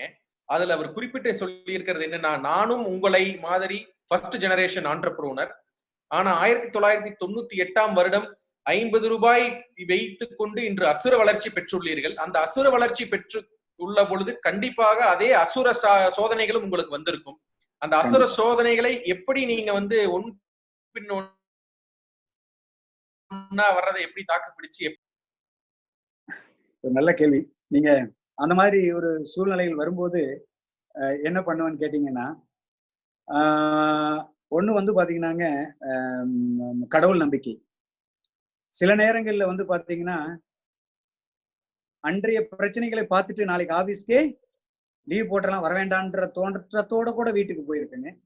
ஆனா காலையில பாத்தீங்கன்னா நார்மலா 8 மணிக்கு வர்றவன் 7:30 ஆபீஸ்ல வந்து உட்காந்துருக்கணும். என்ன காரணம்னு கேட்டீங்கன்னா, நம்மளுடைய ஒரு எல்லா மனிதனுக்கும் பாத்தீங்கன்னா அதாவது நம்மளுடைய மூளை வந்து 7 பாகம் இருக்கும். உங்களுக்கு எல்லாருக்கும் நமக்கு தெரிஞ்ச விஷயம். நம்ம என்ன விஷயங்களை ஒரு வேலை செஞ்சுட்டு இருக்கும்போது நம்மளுடைய இன்னொரு மூளை இன்னொரு வேலை பண்ணுன்ற மாதிரி நம்ம ஏற்கனவே உள்ள போட்டு வைத்த விஷயங்கள் இருக்கு பாத்தீங்களா, எதுங்க அந்த தொலைநோக்கு திட்டம், தொலைநோக்கு பார்வை, அது நம்மளை தூங்க விடாம அந்த சோதனைகள் வருது பாத்தீங்களா, நம்மளை தட்டி எழுப்பி அந்த காலையில 4:30 மணி என்னைக்கு பிரச்சனையோட படுக்கிறோமோ அன்னைக்கு 4:30 மணிக்கு எந்திரிச்சு தட்டி எழுப்பி நம்மளை வந்து பாத்தீங்கன்னா அடுத்த நாள் வேகமா ஓடுன்ற சொல்ற சூழ்நிலையை உருவாக்கி இருக்குங்க. அதே மாதிரி உலகத்துல வந்து கடவுள் அப்படின்னா இப்ப மருதாச்சல அடிகளார், குமரகுரு அடிகளார்லாம் இருக்காங்க. இது மாதிரி மகான்கள் வந்து எப்படின்னு சொன்னா, இன்னைக்கு வந்து கடவுளை வந்து நம்ம நேர்ல யாரும் பார்த்ததில்லை, மனித ரூபத்துல தான் பாக்குறோம். அதனால கடவுள் மனிதனுக்கு தான் மிகப்பெரிய சக்தியை கொடுத்திருக்காரு. இப்ப பாபா ஆகட்டும் சரி, நீங்க நம்ம ஆதிசங்கர் எடுத்தா நம்ம எத்தனையோ மகான்கள் இருந்தது, சங்கராச்சாரியர் மாதிரி எத்தனையோ மகான்கள் இருந்த பூமி. நம்ம மனிதனுக்கு அவ்வளவு பெரிய சக்தி இருக்கு. நீங்க என்ன பிரச்சனைகளை சோதனைகளை உள்ள போட்டுட்டு நீங்க படுத்துட்டீங்கன்னா விடை கிடைக்கும்ன்ற நம்பிக்கையோட படுத்தோம்னா கண்டிப்பா அடுத்த நாள் காலையில கண்டிப்பா அந்த பிரச்சனைக்கு விடை கண்டிப்பா கிடைச்சிருக்கீங்க. என் வாழ்க்கையில கிடைத்த அனுபவம் அது. இது வரைக்கும் வந்து நடந்த பிரச்சனைகள் எல்லாம் மூடிட்டு போயிடலான்ற கூட காலகட்டத்துல திங்க் பண்ணிட்டு போகும்போது கூட திருப்பியும் அடுத்த நாள் வந்து பாத்தீங்கன்னா இன்னொரு பிரான்ச் ஓபன் பண்ணலான்ற திங்கி கூட வருவாங்க. அந்த மாதிரி இது காரணம் பாத்தீங்கன்னா நம்மளுடைய தன்னம்பிக்கை. அது இல்லாம எப்பயுமே வந்து நான் ஏற்கனவே உங்களுக்கு முன்னாடியே சொன்னேன், நம்மளுடைய மூளையில எப்பயுமே ஒரு தனிமை வந்து நமக்கு ஒரு நாளைக்கு கொஞ்ச நேரமா தேவை இருக்கும். அந்த தனிமையில நம்ம வந்து நம்மளுடைய திட்டம் 10 நிமிஷம் நான் யார் அப்படிங்கிறத 10 நிமிஷம் தினசரி நீங்க நம்மளை வந்து நம்ம சிந்திக்கணும். அப்படி சிந்திக்கும் போது நம்மளுடைய தொலைநோக்கு பார்வை நம்மளை கண்ணுக்கு முன்னாடி தெரிஞ்சுக்கிட்டே இருக்கும், எப்பயுமே தெரிஞ்சுக்கிட்டே இருக்கும். இன்னைக்கு வேணா நம்ம சைக்கிள்ல போகலாம், நாளைக்கு கண்டிப்பா நம்ம வந்து கார்ல போகன்ற நம்பிக்கையோட இருக்கும். அந்த கண்டிப்பா அந்த நம்பிக்கை கண்டிப்பா நம்ம டிரைவ் பண்ணிடுங்க. அருமை அருமை, மிகவும் அருமையான ஒரு பதில். தொழிலில் உள்ள நண்பர்கள் நான் இங்க வீடியோல பாத்துட்டு இருக்கேங்க. நீங்க பதில் சொல்லும் பொழுது ஒவ்வொருத்தரும் அவர்களுடைய முக பாவனைகளை பாக்குறப்போ கண்டிப்பா உங்களுடைய ஆள் மனதில் இருந்து நீங்க சொல்ல இந்த யதார்த்தமான உண்மைகளை கண்டிப்பாக அவர்கள் ஏற்றுக்கொள்வார்கள் என்று நம்புகின்றேன். அடுத்த கேள்வி என்னன்னு கேட்டிருக்காங்கன்னா, இதுக்கு சார்ந்த ஒரு கேள்விங்க. இவ்வளவு பெரிய ப்ராஜெக்டை நீங்க அடுத்தடுத்து கொண்டு போகும் பொழுது மிகப்பெரிய இன்வெஸ்ட்மெண்ட்டுகளை நீங்கள் வங்கியின் மூலம் ஒரு கடனாகவோ அல்லது வேறு சோர்ஸ்கள் மூலமா கடனாக பெறும் பொழுது எந்த மாதிரி பாராமீட்டர்கள் நீங்கள் அனலைஸ் செய்து கொள்கிறீர்கள் அப்படின்னு கேட்டிருக்காங்க. அதாவதுங்க, நாங்க வந்து எப்படி பண்ணியிருக்கோம்னா, குழுமத்தை பண்ணும்போது ஹோல்டிங் கம்பெனில இருந்து லாஜிஸ்டிக்ஸ் அது மாதிரி வெர்டிக்கலை நாங்க வந்து எடுத்திருக்கிறோம். ஒன்று வந்து நாங்க இப்ப எக்ஸிஸ்டிங்ல வந்து டிரான்ஸ்போர்ட்ல இருந்து லாஜிஸ்டிக்ஸ்ல இருந்து அடுத்த பிசினஸ்க்கு போகும்போது ஹோல்டிங் கம்பெனியை ஸ்ட்ராங்கா பேலன்ஸ் பண்றோங்க. அதுக்கு வந்து பாத்தீங்கன்னா அதுக்கு ஒரு திட்டம் தீட்டுறோம். அதுல வந்து பாத்தீங்கன்னா எப்படி வந்து என்ன தொழில் பண்றோம், நம்ம ப்ராஜெக்ட் ரிப்போர்ட் பண்றோங்க. அதுக்கு வந்து பாத்தீங்கன்னா ஒண்ணு வந்து பாத்தீங்கன்னா இன்னைக்கு இது வரைக்கும் எங்களுடைய தொழில் வளர்ச்சியில எல்லா வளர்ச்சியிலுமே பாத்தீங்கன்னா எங்க வாய்ப்பு வருதோ அந்த வாய்ப்புக்கு வந்து ஒன்று கஸ்டமர் இடத்துல இருந்து அட்வான்ஸ் வாங்கி பண்றோம், டெவலப்மெண்ட் பண்றோம் வித்தவுட் இன்ட்ரெஸ்ட்ல. ரெண்டாவது வந்து பாத்தீங்கன்னா பேங்க்ல ப்ராஜெக்ட் பேஸ்ட் எடுத்துட்டு போயிட்டு ப்ராஜெக்ட் பேஸ்ட் ஃபண்ட் பிளான் பண்றோம். அதுக்கு பாத்தீங்கன்னா எங்களுடைய பேரண்ட் கம்பெனி வந்து அதுக்கு வந்து சப்போர்ட்டா இருக்குங்க. அதாவது முதல் தொழில் தொடங்கும் போது உண்மையிலுமே ஒரு கஷ்டமான சூழ்நிலை. இன்னைக்கு தொழில் வந்து எங்களுடைய எக்ஸ்பேண்ட் பண்றதுக்கு வந்து எங்களுடைய பேரண்ட் கம்பெனி வந்து போல்டு வந்து அதை டெவலப் பண்றதுக்கு எங்களுக்கு உறுதுணையா இருக்குங்க.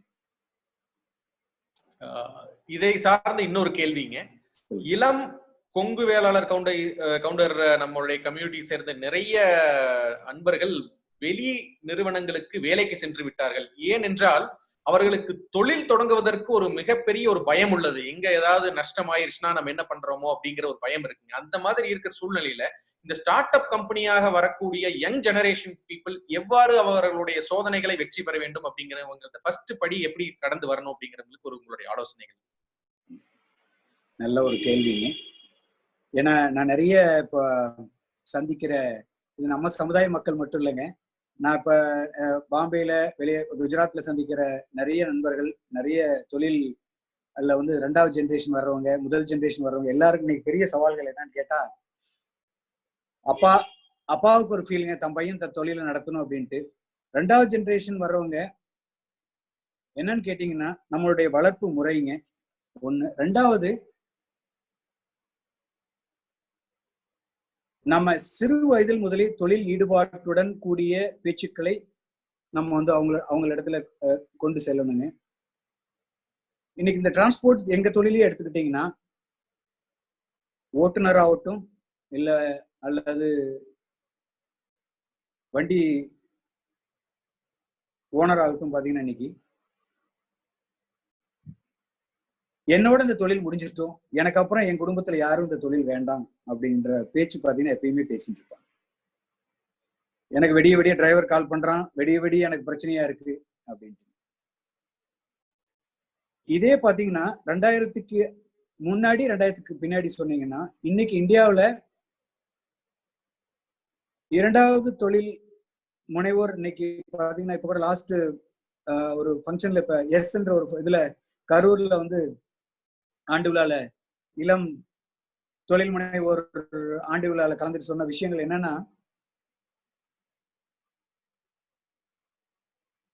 நம்ம அடுத்த தலைமுறைக்கு வந்து இன்னைக்கு தலைமுறை பிசினஸ் பண்றவங்க எப்ப பார்த்தாலும் எப்படிங்க தொழில் இருக்குன்னா நம்ம நெகட்டிவாவே சொல்றாங்க. இன்னைக்கு பாத்தீங்கன்னா இன்னைக்கு யாரு தொழில் பண்ண விரும்பினாலும் இல்ல எங்களுடைய காம்படிட்டரோட பசங்களே எங்கிட்ட வந்து 6 மாசம் ட்ரைனிங் எடுத்துட்டு போயிருக்காங்க பாம்பேல இருந்து வந்து. என்னன்னு கேட்டா எதுக்கு இதை உங்களுக்கு சொல்றேன்னு கேட்டீங்கன்னா, நம்ம இன்னைக்கு பாத்தீங்கன்னா உங்களுக்கு எல்லாருக்கும் நல்லா தெரியும், டிரான்ஸ்போர்ட் அப்படின்னாவே சி கேட்டகரி ஆஃப் தொழில், ஏபிசியில, ரைட்டுங்களா? நீ கஸ்டமர்கிட்ட போய் உட்காந்து டிரான்ஸ்போர்ட்டுக்காரன் வந்திருக்கான கடைசியில பேமெண்ட் கொடுக்கலாம், இல்ல கடைசியில பார்க்கலாம், கடைசியில பேசலாம் அப்படின்னு சொல்லுவாங்க. ஏன்னா ஒரு லுங்கி கட்டியிருப்பான், தொழில ஆளு சைஸ்.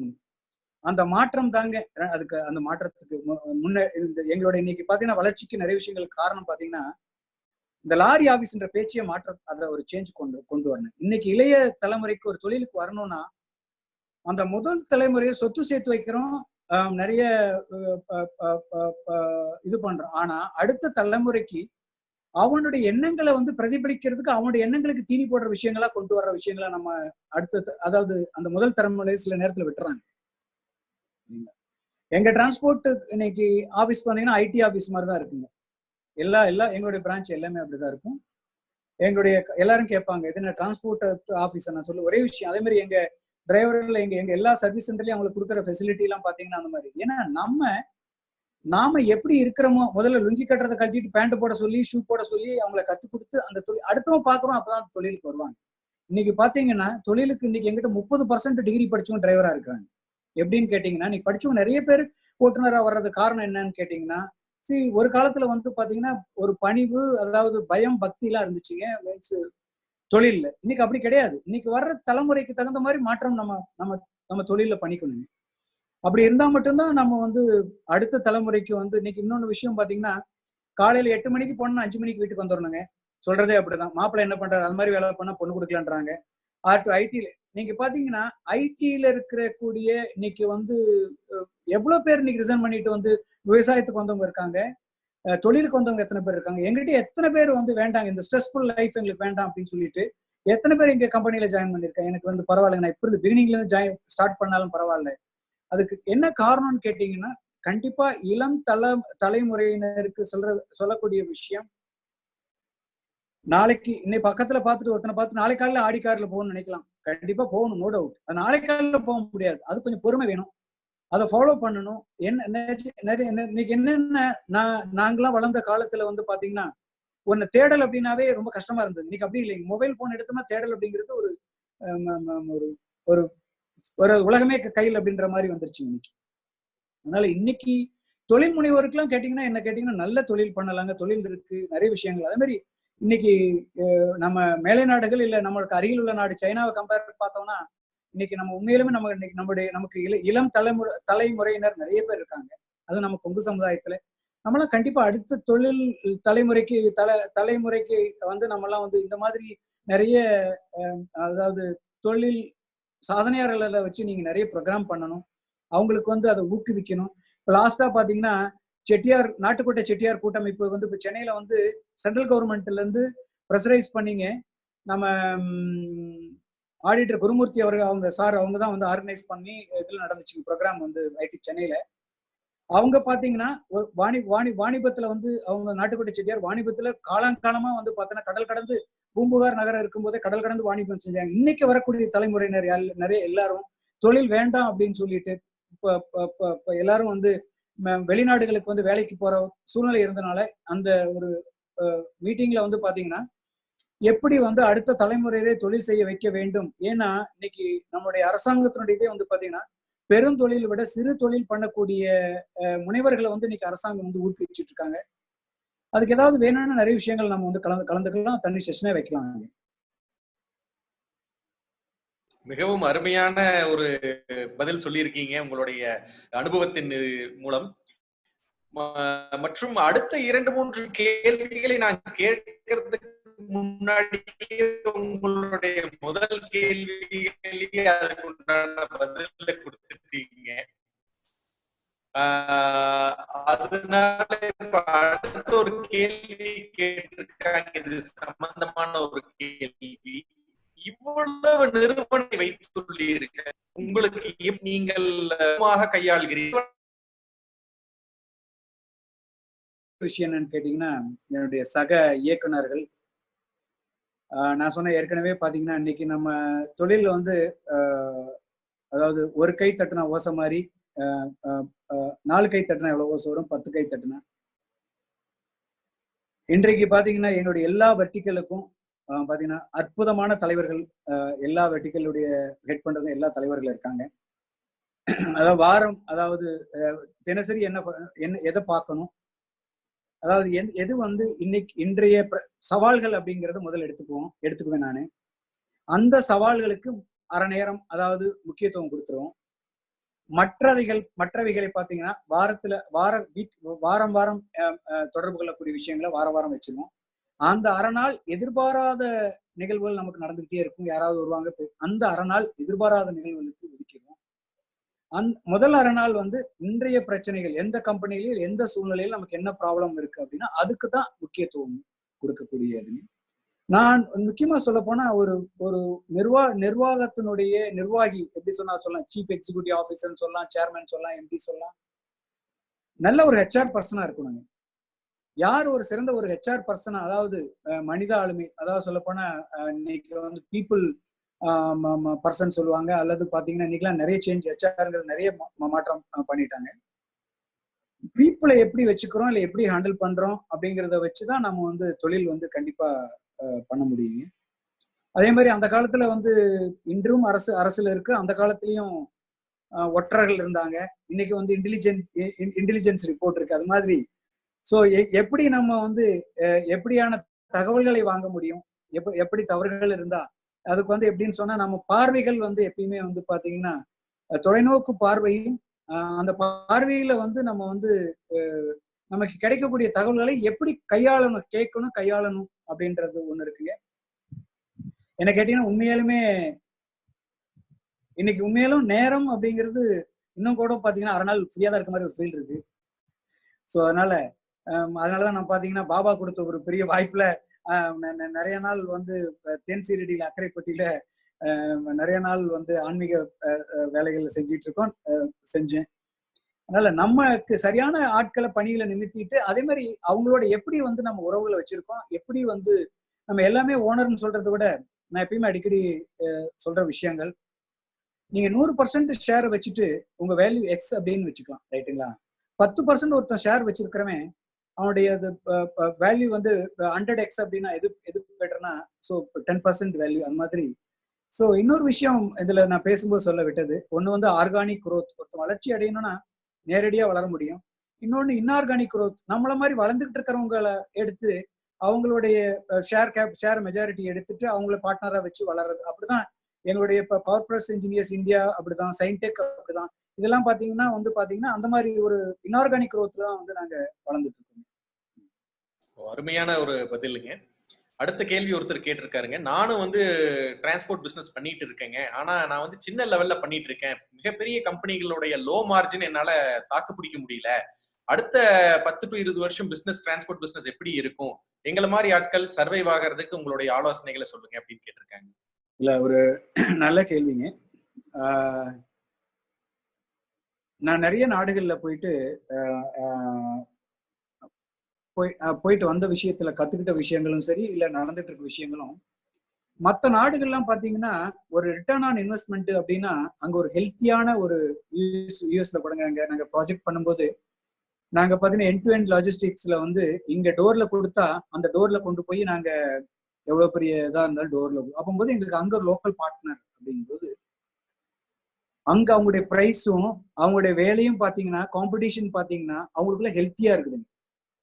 எப்படின்னா ஒரு கான்ட்ராக்டர் ஒருத்தர் எடுத்திருக்காருன்னா அவரு கீழே வேலை செஞ்சு தொழிலை கத்து வளர்ந்து அதுக்கப்புறம் பெரிய தொழில் வர்றதுக்கு உண்டான வாய்ப்பை வச்சுக்கிறது.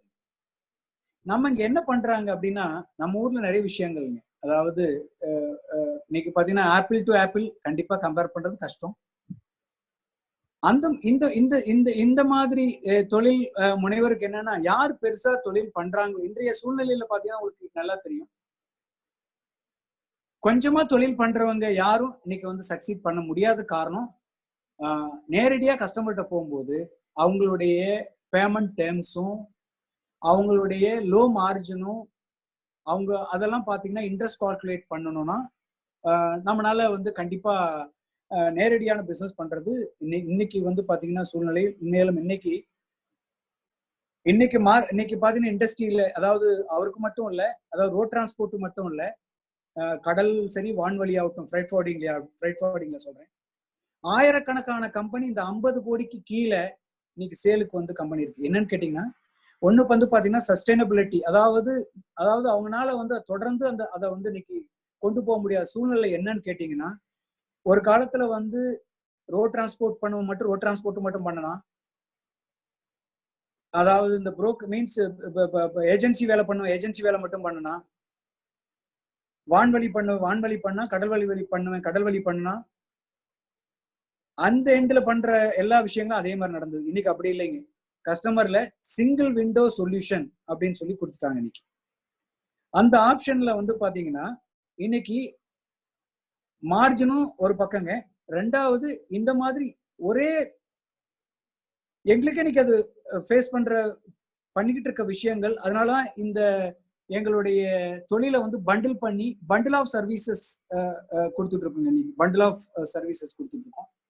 அதனால இந்த மாதிரி தொழில் பண்றவங்க பெரிய ஒரு தொழில் பண்ணக்கூடிய உங்களோட ஜாயின் ஹேண்ட்ஸ் பண்ணி இன்னைக்கு அதான் இன்றைய வளர்ச்சி அப்படிதான் வளர முடியும்.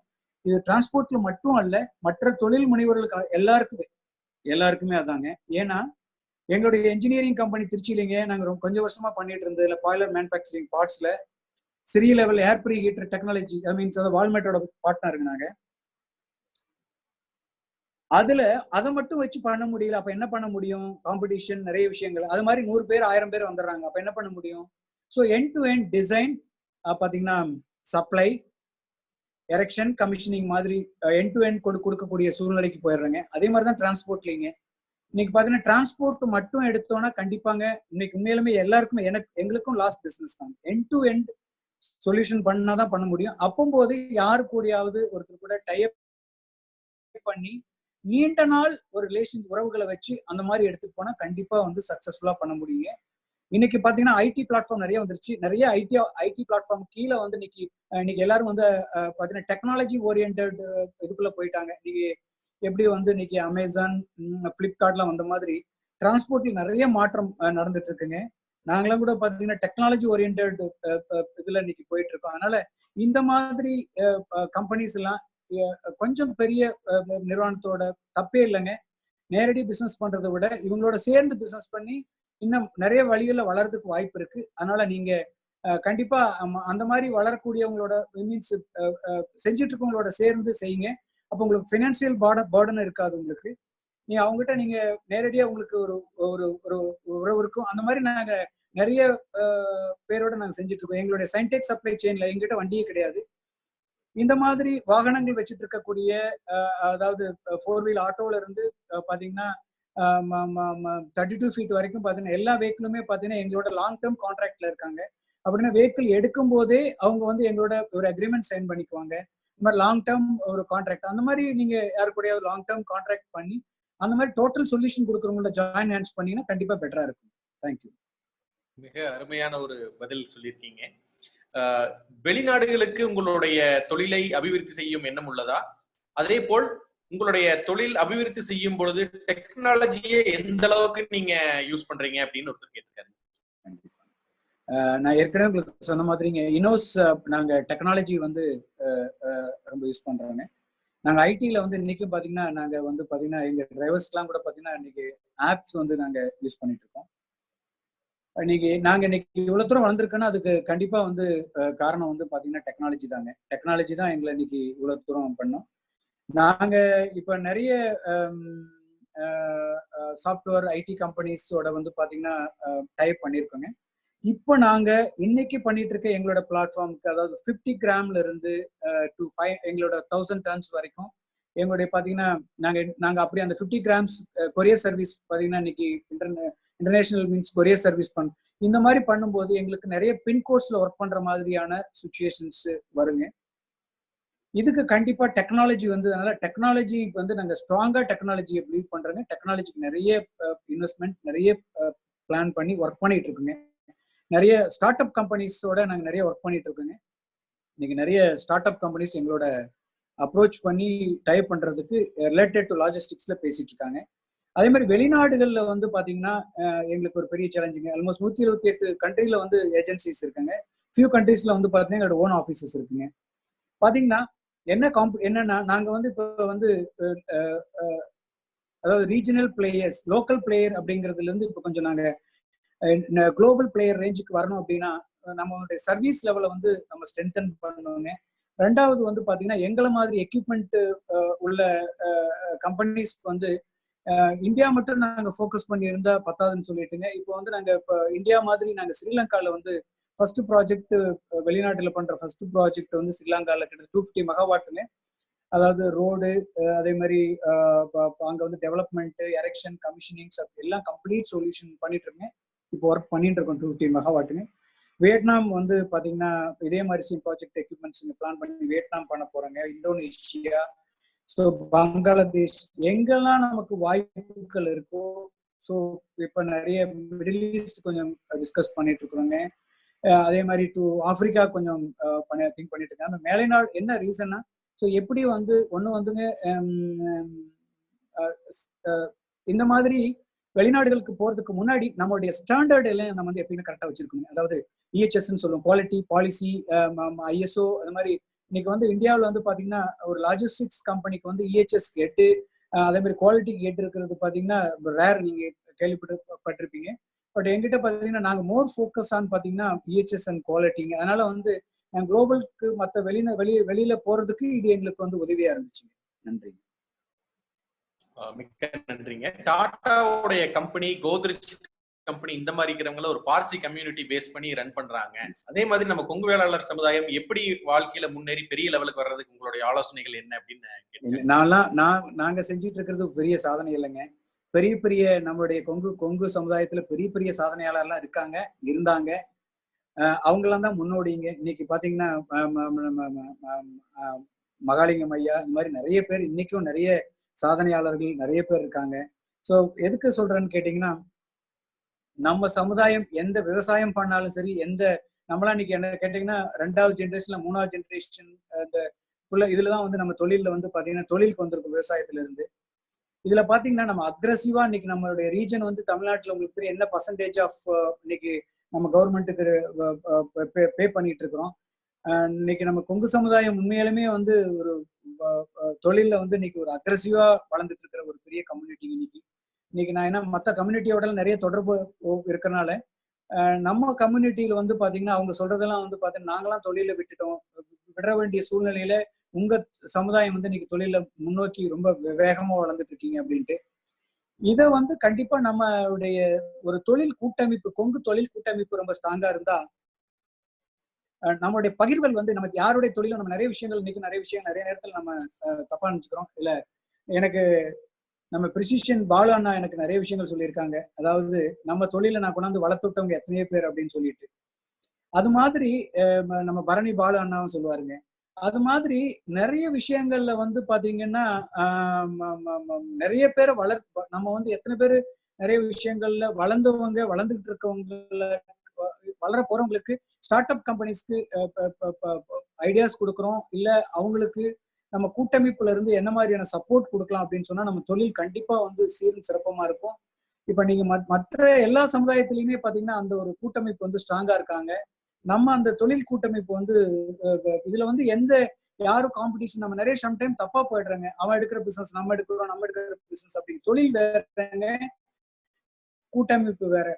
தொழில கண்டிப்பா போட்டி இருக்கலாம், ஆனா வந்து டெஃபினட்டா வந்து அது ஹெல்த்தியா இருக்கலாங்க. அது மாதிரி ஷேர் பண்ணிக்கலாம், தப்பே இல்லை. நம்மளே சம்டைம் வந்து நம்மளுடைய தொழிலை வந்து நம்மளே சம்டைம் வந்து அழிச்சுக்கிற சூழ்நிலைக்கு நம்மளே தள்ளப்படுறோம். அது காரணம் என்னன்னு கேட்டீங்கன்னா, சோ நம்ம சில பேர்கிட்ட வந்து பாத்தீங்கன்னா ஏதோ ஒரு சூழ்நிலையில பணம் வந்திருக்கும், அவன் பண்றான்னு சொல்லிட்டு நம்மளும் தொழில் பண்ணுவோம். தொழில வந்து பாத்தீங்கன்னா பணத்தை மட்டும் வச்சு நான் என்னைக்கும் சொல்லுவேங்க, ஒருத்தர் கடையை திறந்துட்டாருன்னா இன்னொருத்தர் வந்து நாளை காலையில் ஒரு கடையை திறக்கிறாரு நம்மளுக்கு முன்னாடியானா அது கண்டிப்பா எல்லாருனாலையும் சக்சஸ் பண்ணுவோம். ஏன்னு கேட்டீங்கன்னா அவர் என்ன டெடிகேஷன், இன்வால்வ்மெண்ட், எந்த மாதிரியான தொலைநோக்கு பார்வையில என்ன மாதிரி கொண்டு போயிட்டு இருக்காரு இல்ல எடுத்துட்டு இருக்காரு அப்படின்னா நீங்க பார்த்தாவே ஒரு 3 மாசம் இல்ல 6 மாசம் இல்ல வருஷத்துக்குள்ள தெரிஞ்சிடும் அந்த தொழில் அவர் எவ்வளவு தூரம் பண்றாரு, இல்ல தொழில அந்த பணத்துல பாத்தீங்கன்னா அந்த தொழில் எப்படி நடத்துவார், இல்ல தொழில் எப்படி முடிடுவாருன்னு. அதனால நம்ம நிறைய வந்து பாத்தீங்கன்னா அடுத்த ஜென்ரேஷனை வந்து தொழிலுக்கு கொண்டு வரணும். நம்ம ஒரு ஒரு கூட்டமைப்பு, நல்ல கூட்டமைப்பு நம்ம வந்து டெஃபினட்டா இருக்கணும். இதுல வந்து நம்ம கூட்டமைப்பு நல்ல, நான் ஏற்கனவே இது ஒரு மீட்டிங்ல ஒரு சந்திப்புல கூட நிறைய பேர்கிட்ட நான் சொல்லும்போது, கொங்கு ஈஸ்வரன் நாகர்ல நிறைய பேர் சொல்லும்போது கூட, இத கொங்கு ஈஸ்வரன் நாகிட்ட லாஸ்டா மீட் பண்ணும்போது கூட சொன்னாங்க. என்னன்னா, நம்ம கிட்ட கொங்கு ஒரு கூட்டமைப்பு வந்து, தொழில் கூட்டமைப்பு வந்து பாத்தீங்கன்னா ரொம்ப ஸ்ட்ராங்கா இருந்தா, அந்த கூட்டமைப்பு வந்து நம்ம எந்த விஷயங்களாலும் சாதிக்கிறதுக்கோ பண்றதுக்கோ நிறைய விஷயங்கள் நம்ம சாதிச்சு கொடுக்கலாம், சாதிக்கலாம். அதே மாதிரி தொழில வந்து நம்ம வந்து இதே வந்து நம்ம சமுதாயத்துல இருக்கிற ஒரு சின்ன பிரச்சனை என்னன்னா, நம்ம காம்படிட்டர் வந்து நமக்கு பக்கத்துல இருக்கணும், ஏத்து வீட்டுல இருக்கணும், ஊர்ல இருக்கணும்னு நினைச்சுக்கிறோம். அப்படி கிடையாதுங்க. நம்ம காம்படிட்டர் எத்தனையோ பேர் நார்த்ல இருக்கிறான், ஃபாரின்ல இருக்கிறான், எத்தனையோ பேர் இருக்காங்க. அவங்கள பத்தி மறந்துடுறோங்க. ஸோ நம்ம அதுலயும் வந்து ஒரு பாத்தீங்கன்னா ஒரு சில நம்ம பின்னடைவுகள்னால நம்ம பண்ற தொழில வந்து எப்பயுமே வந்து பாத்தீங்கன்னா ஷேரிங் இருக்கிற மாதிரி பண்ணணுங்க. அடுத்த ஜென்ரேஷனுக்கு வந்து தொழில வந்து பாத்தீங்கன்னா இன்னைக்கு பார்த்தீங்கன்னா நிறைய தொழில் முனைவர்களை பாத்தீங்கன்னா அப்பா பண்ண மாதிரி பையன் பண்ண முடியல. ஏன் அப்படின்னு கேட்டீங்கன்னா, இன்னொன்னு சிறந்த சில நேரத்துல மாதிரி சரியில்லை. அந்த தொழில வந்து பாத்தீங்கன்னா இன்னைக்கு நீங்க டாட்டாவை பத்தி சொல்றோம், இல்ல லைலாண்டை பத்தி சொல்றோம். அடுத்த ஜென்ரேஷனுக்கு பாத்தீங்கன்னா என்ன மாதிரி லீடரை உருவாக்குறாங்க அப்படிங்கிறது நம்ம சமுதாயத்துல சம்டைம் நம்ம குடும்பமே தொழில் பண்ணிட்டு இருப்போம். நம்ம குடும்பத்துல ஒருத்தர் சரியில்லாம போனா அந்த தொழில் வந்து சம்டைம் முடங்கி போயிடுங்க. அதனால நம்ம சிறந்த தொழிலாளர்கள் நம்ம கூட எப்பயுமே வச்சிருக்கணும். ஒரு ராஜா அந்த காலத்துல இருந்தாருனாலும், ராஜா வந்து அடுத்து வரக்கூடிய பட்டம் வந்து சரியில்லாம போனா கூட மந்திரிகள், தலை சிறந்த மந்திரிகள் இருந்தாங்கன்னா அந்த அந்த நாட்டை வந்து ஆண்டுருவாங்க. அது மாதிரி நம்ம தொழிலுக்கும் அந்த மாதிரி வந்து பாத்தீங்கன்னா நல்ல நிர்வாகிகள் இருக்கும்போது, ஆலோசனைகள் இருந்தா கண்டிப்பா நம்ம தொழில வந்து இன்னும் வளர்ச்சி அடையலாம், வெற்றி பெறலாம். நன்றி. மிக அருமையான ஒரு பதிலுங்க. அத்தியாயத்தின் கடைசி பகுதி வந்ததுனால கடைசியான 2 கேள்விகள்ங்க. அதுல ஒரு முக்கியமான கேள்விகள் எல்லாத்துக்கும் பொருந்துற மாதிரி கேட்டிருக்காங்க. எல்லா நிறுவனத்திலையும் சிறு சிறு தவறுகள் ஆங்காங்கே நடைபெற்று கொண்டிருக்கும். அந்த மாதிரி சிறு சிறு தவறுகள் அல்லது பெரிய தவறோ உங்கள் பார்வைக்கு வரும் பொழுது நீங்கள் அதை எப்படி கையாளுகிறீர்கள்? நீங்கள் கையாளும் விதத்தில் உங்களுடைய தலைவர்கள் கையாளுவார்களா, அல்லது நீங்கள் டைரக்டாவே இன்வால்வ் ஆகி பண்ணுவீங்களா அப்படின்னு கேட்டிருக்காங்க. சோ நல்ல கேள்வி. கண்டிப்பா நிர்வாகம் வளர வளர கண்டிப்பா தவறுகள் நடக்கிறதுக்கு வாய்ப்புகள் நிறைய நடந்துட்டு இருக்குங்க. அதுக்கு வந்து அந்த தவறுகளை எப்படி எல்லாம் குறைக்கலாம் அப்படிங்கிறது பாத்தீங்கன்னா, ஒரு தவறு நடந்துச்சுன்னா தவறுல இருந்து நமக்கு ஒரு எக்ஸ்பீரியன்ஸ், அதுல இருந்து அந்த தவறுகளை எப்படி வந்து குறைக்கலாம். அந்த தவறுகளை வந்து அப்படி நடந்துருச்சுன்னா பாத்தீங்கன்னா சில விஷயங்கள் இன்னைக்கு எங்க குரூப்ல வந்து இன்டெகிரிட்டி அப்படின்னா, அதாவது எந்த தவறுகளுக்கு மன்னிக்கலாம், எந்த தவறை மன்னிக்க கூடாது அப்படிங்கிறதுல நம்ம தெளிவா இருக்கிறோங்க. சில தவறுகளை கண்டிப்பா மன்னிக்க முடியாது. அன்னைக்கு இம்மீடியட் டெர்மினேஷன், அன்னைக்கே வந்து வீட்டுக்கு அனுப்பிச்சிடணுங்க. சில தவறுகள் கண்டிப்பா வந்து மன்னிக்கக்கூடிய தவறுகள், அவங்களுக்கு வந்து மெமோ கொடுக்கலாங்க. அதே மாதிரி அவங்கள சஸ்பெண்ட் பண்ணலாம், டைம் கொடுக்கலாம். அந்த மாதிரி சில தவறுகள் இருக்குதுங்க. சில தவறுகள் கண்டிப்பா வந்து இன்னைக்கு வரைக்கும் நிர்வாகம் வந்து பாத்தீங்கன்னா நடந்துட்டு இருக்கு இன்னைக்கு சிறந்த முறையில் நடந்துட்டு இருக்கு அப்படின்னா, அதுக்கு காரணம் வந்து பாத்தீங்கன்னா அதாவது இந்த அட்மினிஸ்ட்ரேஷன் சொல்லுவாங்க. அந்த அட்மினிஸ்ட்ரேஷன்ல காம்ப்ரமைஸ் சில விஷயங்களை பண்ணவே கூடாதுங்க. அந்த அட்மினிஸ்ட்ரேஷனை காம்ப்ரமைஸ் பண்ணிட்டோம்னா ஒரு விஷயங்க, இதை வந்து நீங்க எல்லாரும் நம்ம குடும்பத்துல எவ்வளவு பேர் பார்த்துட்டு இருப்பீங்க. நான் தெரிஞ்சவங்களை உங்களுக்கு சொல்றேன். நம்ம பிரிசிஷன் பாலு அண்ணா குடும்பத்துல அவங்க எல்லாமே ஜாயிண்ட் ஃபேமிலியா பிசினஸ் பண்றாங்க. அதுல பாத்தீங்கன்னா பிரிசிஷன் எக்யூப்மெண்ட்ஸ்ல எனக்கு 20 வருஷமா அவங்க கஸ்டமர். நான் போகும்போதெல்லாம் நான் பார்த்த நாட்களை சொல்றேன். அவரு அண்ணா வர்றாருன்னா ஒரே கார்ல வந்து ஆகட்டும் சரி, அவங்க அண்ணா ஈஸ்வரமூர்த்தி உள்ள வரும்போது அது வந்து ரொம்ப ஹெல்த்தியா இருக்கணுங்க. அது ஹெல்த்தியா இருந்தா மட்டும்தான் வந்து இந்த அட்மினிஸ்ட்ரேஷன்ல வந்து நம்ம வந்து சரியா பண்ண முடியுங்க. நாம சில நேரத்துல நம்ம சொந்தக்காரங்களையோ இல்ல நமக்கு வேண்டியவங்களையோ சில நேரத்துல நமக்கு அமர்த்திட்டு அவங்கள முடிவெடுக்கும் போது நம்ம ஃபேமிலியில ஏதாவது டிஸ்டர்ப் ஆயிடுமோன்னு சொல்லிட்டு சில யோசனை பண்றதுனால வந்து பல பிரச்சனைகளை நம்ம சந்திக்கக்கூடிய சுச்சுவேஷன் வருங்க. அதனால எக்காரணத்தை கொண்டும் நம்மளுடைய அட்மினிஸ்ட்ரேஷன்ல அண்ணனா இருந்தாலும் தம்பியா இருந்தாலும் தவறு பண்ணும்போது அது தவறுதான். அந்த தவறை சுட்டி காட்டி உடனடியாக அந்த தவறை திருத்தி ஒரு வாய்ப்பு கொடுக்கலாம். அந்த வாய்ப்பை பயன்படுத்திக் கொள்ளலைன்னா அந்த வாய்ப்பு அதுல இருந்து விடுபட செய்ய வேண்டும். மிக்க நன்றிங்க. ஒருத்தர் வந்து கிட்டத்தட்ட ஒரு 10 மெசேஜ் அனுப்பிச்சிட்டாரு. யோகா நிதிஷ் அவர் வந்து இங்க இருக்காரு, உங்களை பார்த்துட்டு இருக்காரு, உங்களோட ஆசீர்வாதங்கள் வேணுங்கிறத கண்டிப்பா சொல்லணும் அப்படின்ட்டாருங்க. அதை தெரியப்படுத்தி விட்டு ஒரு 15 நமது கொங்கு சொந்தங்கள் 15க்கு மேற்பட்டவர்கள் வந்து ஒரே மாதிரியான கேள்விகள் கேட்டிருக்காங்க. அந்த கேள்வி நான் உங்கள்கிட்ட சொல்லிடுறேன். சொல்லி முடிச்சு ஒரு நிமிடம் இடைவெளி விட்டுட்டு நீங்க அதற்கு பதில் சொல்லலாம். அதற்கு முன் நாங்க வந்து நாளைக்கு யாரு முக்கியமான சிறப்பு விருந்தினர் வரை போகிறாருங்கிறத அதை நாங்க காணொலியை காமிப்போம். அந்த கேள்வி என்னன்னா, உங்களுடைய இந்த பேச்சை நாங்கள் கேட்டு மிகவும் உங்கள் நிறுவனத்துடன் தொடர்ந்து நாங்க பணியாற்றுவதற்கு as an எம்ப்ளாயியா நாங்க பணியாற்றுவதற்கு என்ன அணுகுமுறை, அதே போல் எங்களுடைய தொழிலில் உங்களுடன் சேர்ந்து நாங்க பயணிக்கிறதுக்கு நீங்க ஒரு பதில் சொல்லியிருந்தீங்க. சின்ன நிறுவனங்கள் வந்து பெரிய நிறுவனங்கள் கூட டைப் பண்ணணும். அந்த மாதிரி நாங்கள் வந்து சின்ன நிறுவனங்களா நடத்தி கொண்டிருக்கும் பொழுது உங்களுடன் டைப் பண்ணுவதற்கு என்ன விதமான வழிமுறைகள், யாரை அப்ரோச் செய்யணும்? ஒண்ணு வந்து வேலைக்குங்க, இன்னொன்னு உங்களுடைய டைப் பண்றதுக்கு கேட்டிருக்காங்க. தொழில் பத்தி சொல்லிடணும். தொழில் யாராவது இப்ப தொழில் சம்பந்தப்பட்டு இல்ல இந்த நீங்க பார்த்திருப்பீங்க எங்களுடைய குரூப்ல எந்த மாதிரியான நீங்க தொழில் ரீதியாக எது வேண்டுமானாலும் என்னை தொடர்பு கொள்ளலாம். என்னுடைய நம்பர் நம்முடைய குரூப்பில் இருக்கிறது, வேண்டுமென்றாலும் கொடுக்கலாம். வேலை விஷயமாக நீங்கள் தொடர்பு கொண்டால் நான் என்னுடைய நம்பரை கொடுக்கிறேன். அவருடைய பெயர் ரிச்சர்ட். 9500039694. அவரை நீங்கள் தொடர்பு கொள்ளலாம். அவர் உங்களிடம் பேசிவிட்டு ஹெச்ஆரில் டிஸ்கஸ் பண்ணி கொடுத்து விடுவார். ஏனென்றால் ரிச்சர்டுக்கு நம்மளுடைய கொங்கு சமுதாயத்தை பற்றி நன்றாக தெரியும். அதனால் தான் ரிச்சர்டை இதில் அவருடைய நம்பரை நான் கொடுத்திருக்கிறேன். அவரிடம் வேலை விஷயமாக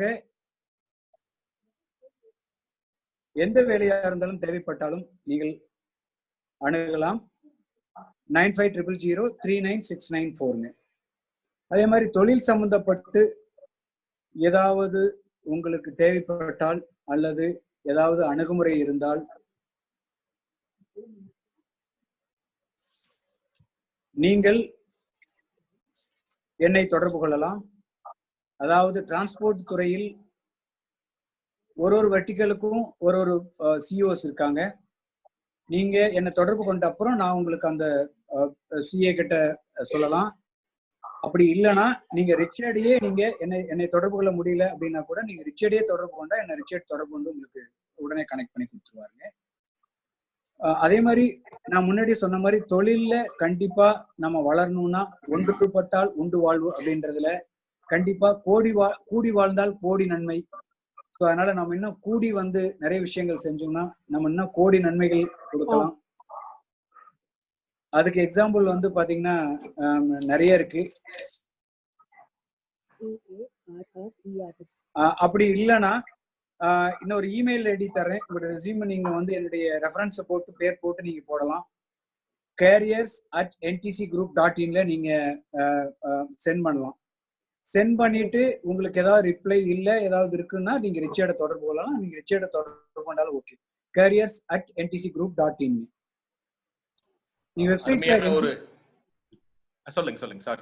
NTC குரூப்ல நீங்க வெப்சைட்ல போய் பார்த்தாவே careers@ntcgroup.in இருக்கு. அனைத்து கொங்கு சொந்தங்களுக்கும் நமது சிறப்பு பேச்சாளர் கூறிய இமெயில் ஐடியை நமது சேட் பாக்ஸில் டைப் செய்துள்ளோம். உங்களுக்கு வேண்டுமானால் அதை குறித்துக் கொள்ளலாம். அருமையான ஒரு எண்ண பிரதிபலிப்பு, சாதனைகளை அருமையான முறையில் விளக்கிய இன்றைய நமது சிறப்பு பேச்சாளர் அவர்களுக்கு நன்றி. Kongu counters business network KBN சார்பாகவும் அனைத்து கொங்கு நல் உள்ளங்களுக்கும் இன்று காணொளியை காண வந்திருக்கும் அனைவருக்கும் KBN டீம் சார்பாக மிகவும் நன்றி. மீண்டும் நாளை இணைவோம். சிறப்பு விருந்தினருக்கு மிக்க நன்றி. வணக்கம். தொழில் மற்றும் வணிகம் செய்யும் கொங்கு வேளாள கவுண்டர் சொந்தங்களை இணைக்கும் பாலமாக கேபிஎன் குளோபல் என்ற டெலிகிராம் குரூப் செயல்பட்டு வருகிறது. 39 நாடுகளைச் சேர்ந்த 3585 கொங்கு வேளாள கவுண்டர் சொந்தங்கள் அதில் ஒரே குடும்பமாக தொழில் விவரங்களையும் தொழில் வாய்ப்புகளையும் அவர்களுக்குள் பரிமாறிக்கொண்டு உள்ளார்கள். இந்த குழு எந்த ஒரு அரசியல் கட்சியையோ அரசியல் தலைவர்களையோ பின்பற்றாத ஒரு குழுவாகும். நமது சமுதாயத்தின் மேல் அக்கறை கொண்டு முற்றிலும் நம் மக்களின் வர்த்தகத்தை உயர்த்த வேண்டும் என்ற உன்னத நோக்கில் செவ்வனே செயல்பட்டு வருகிறது.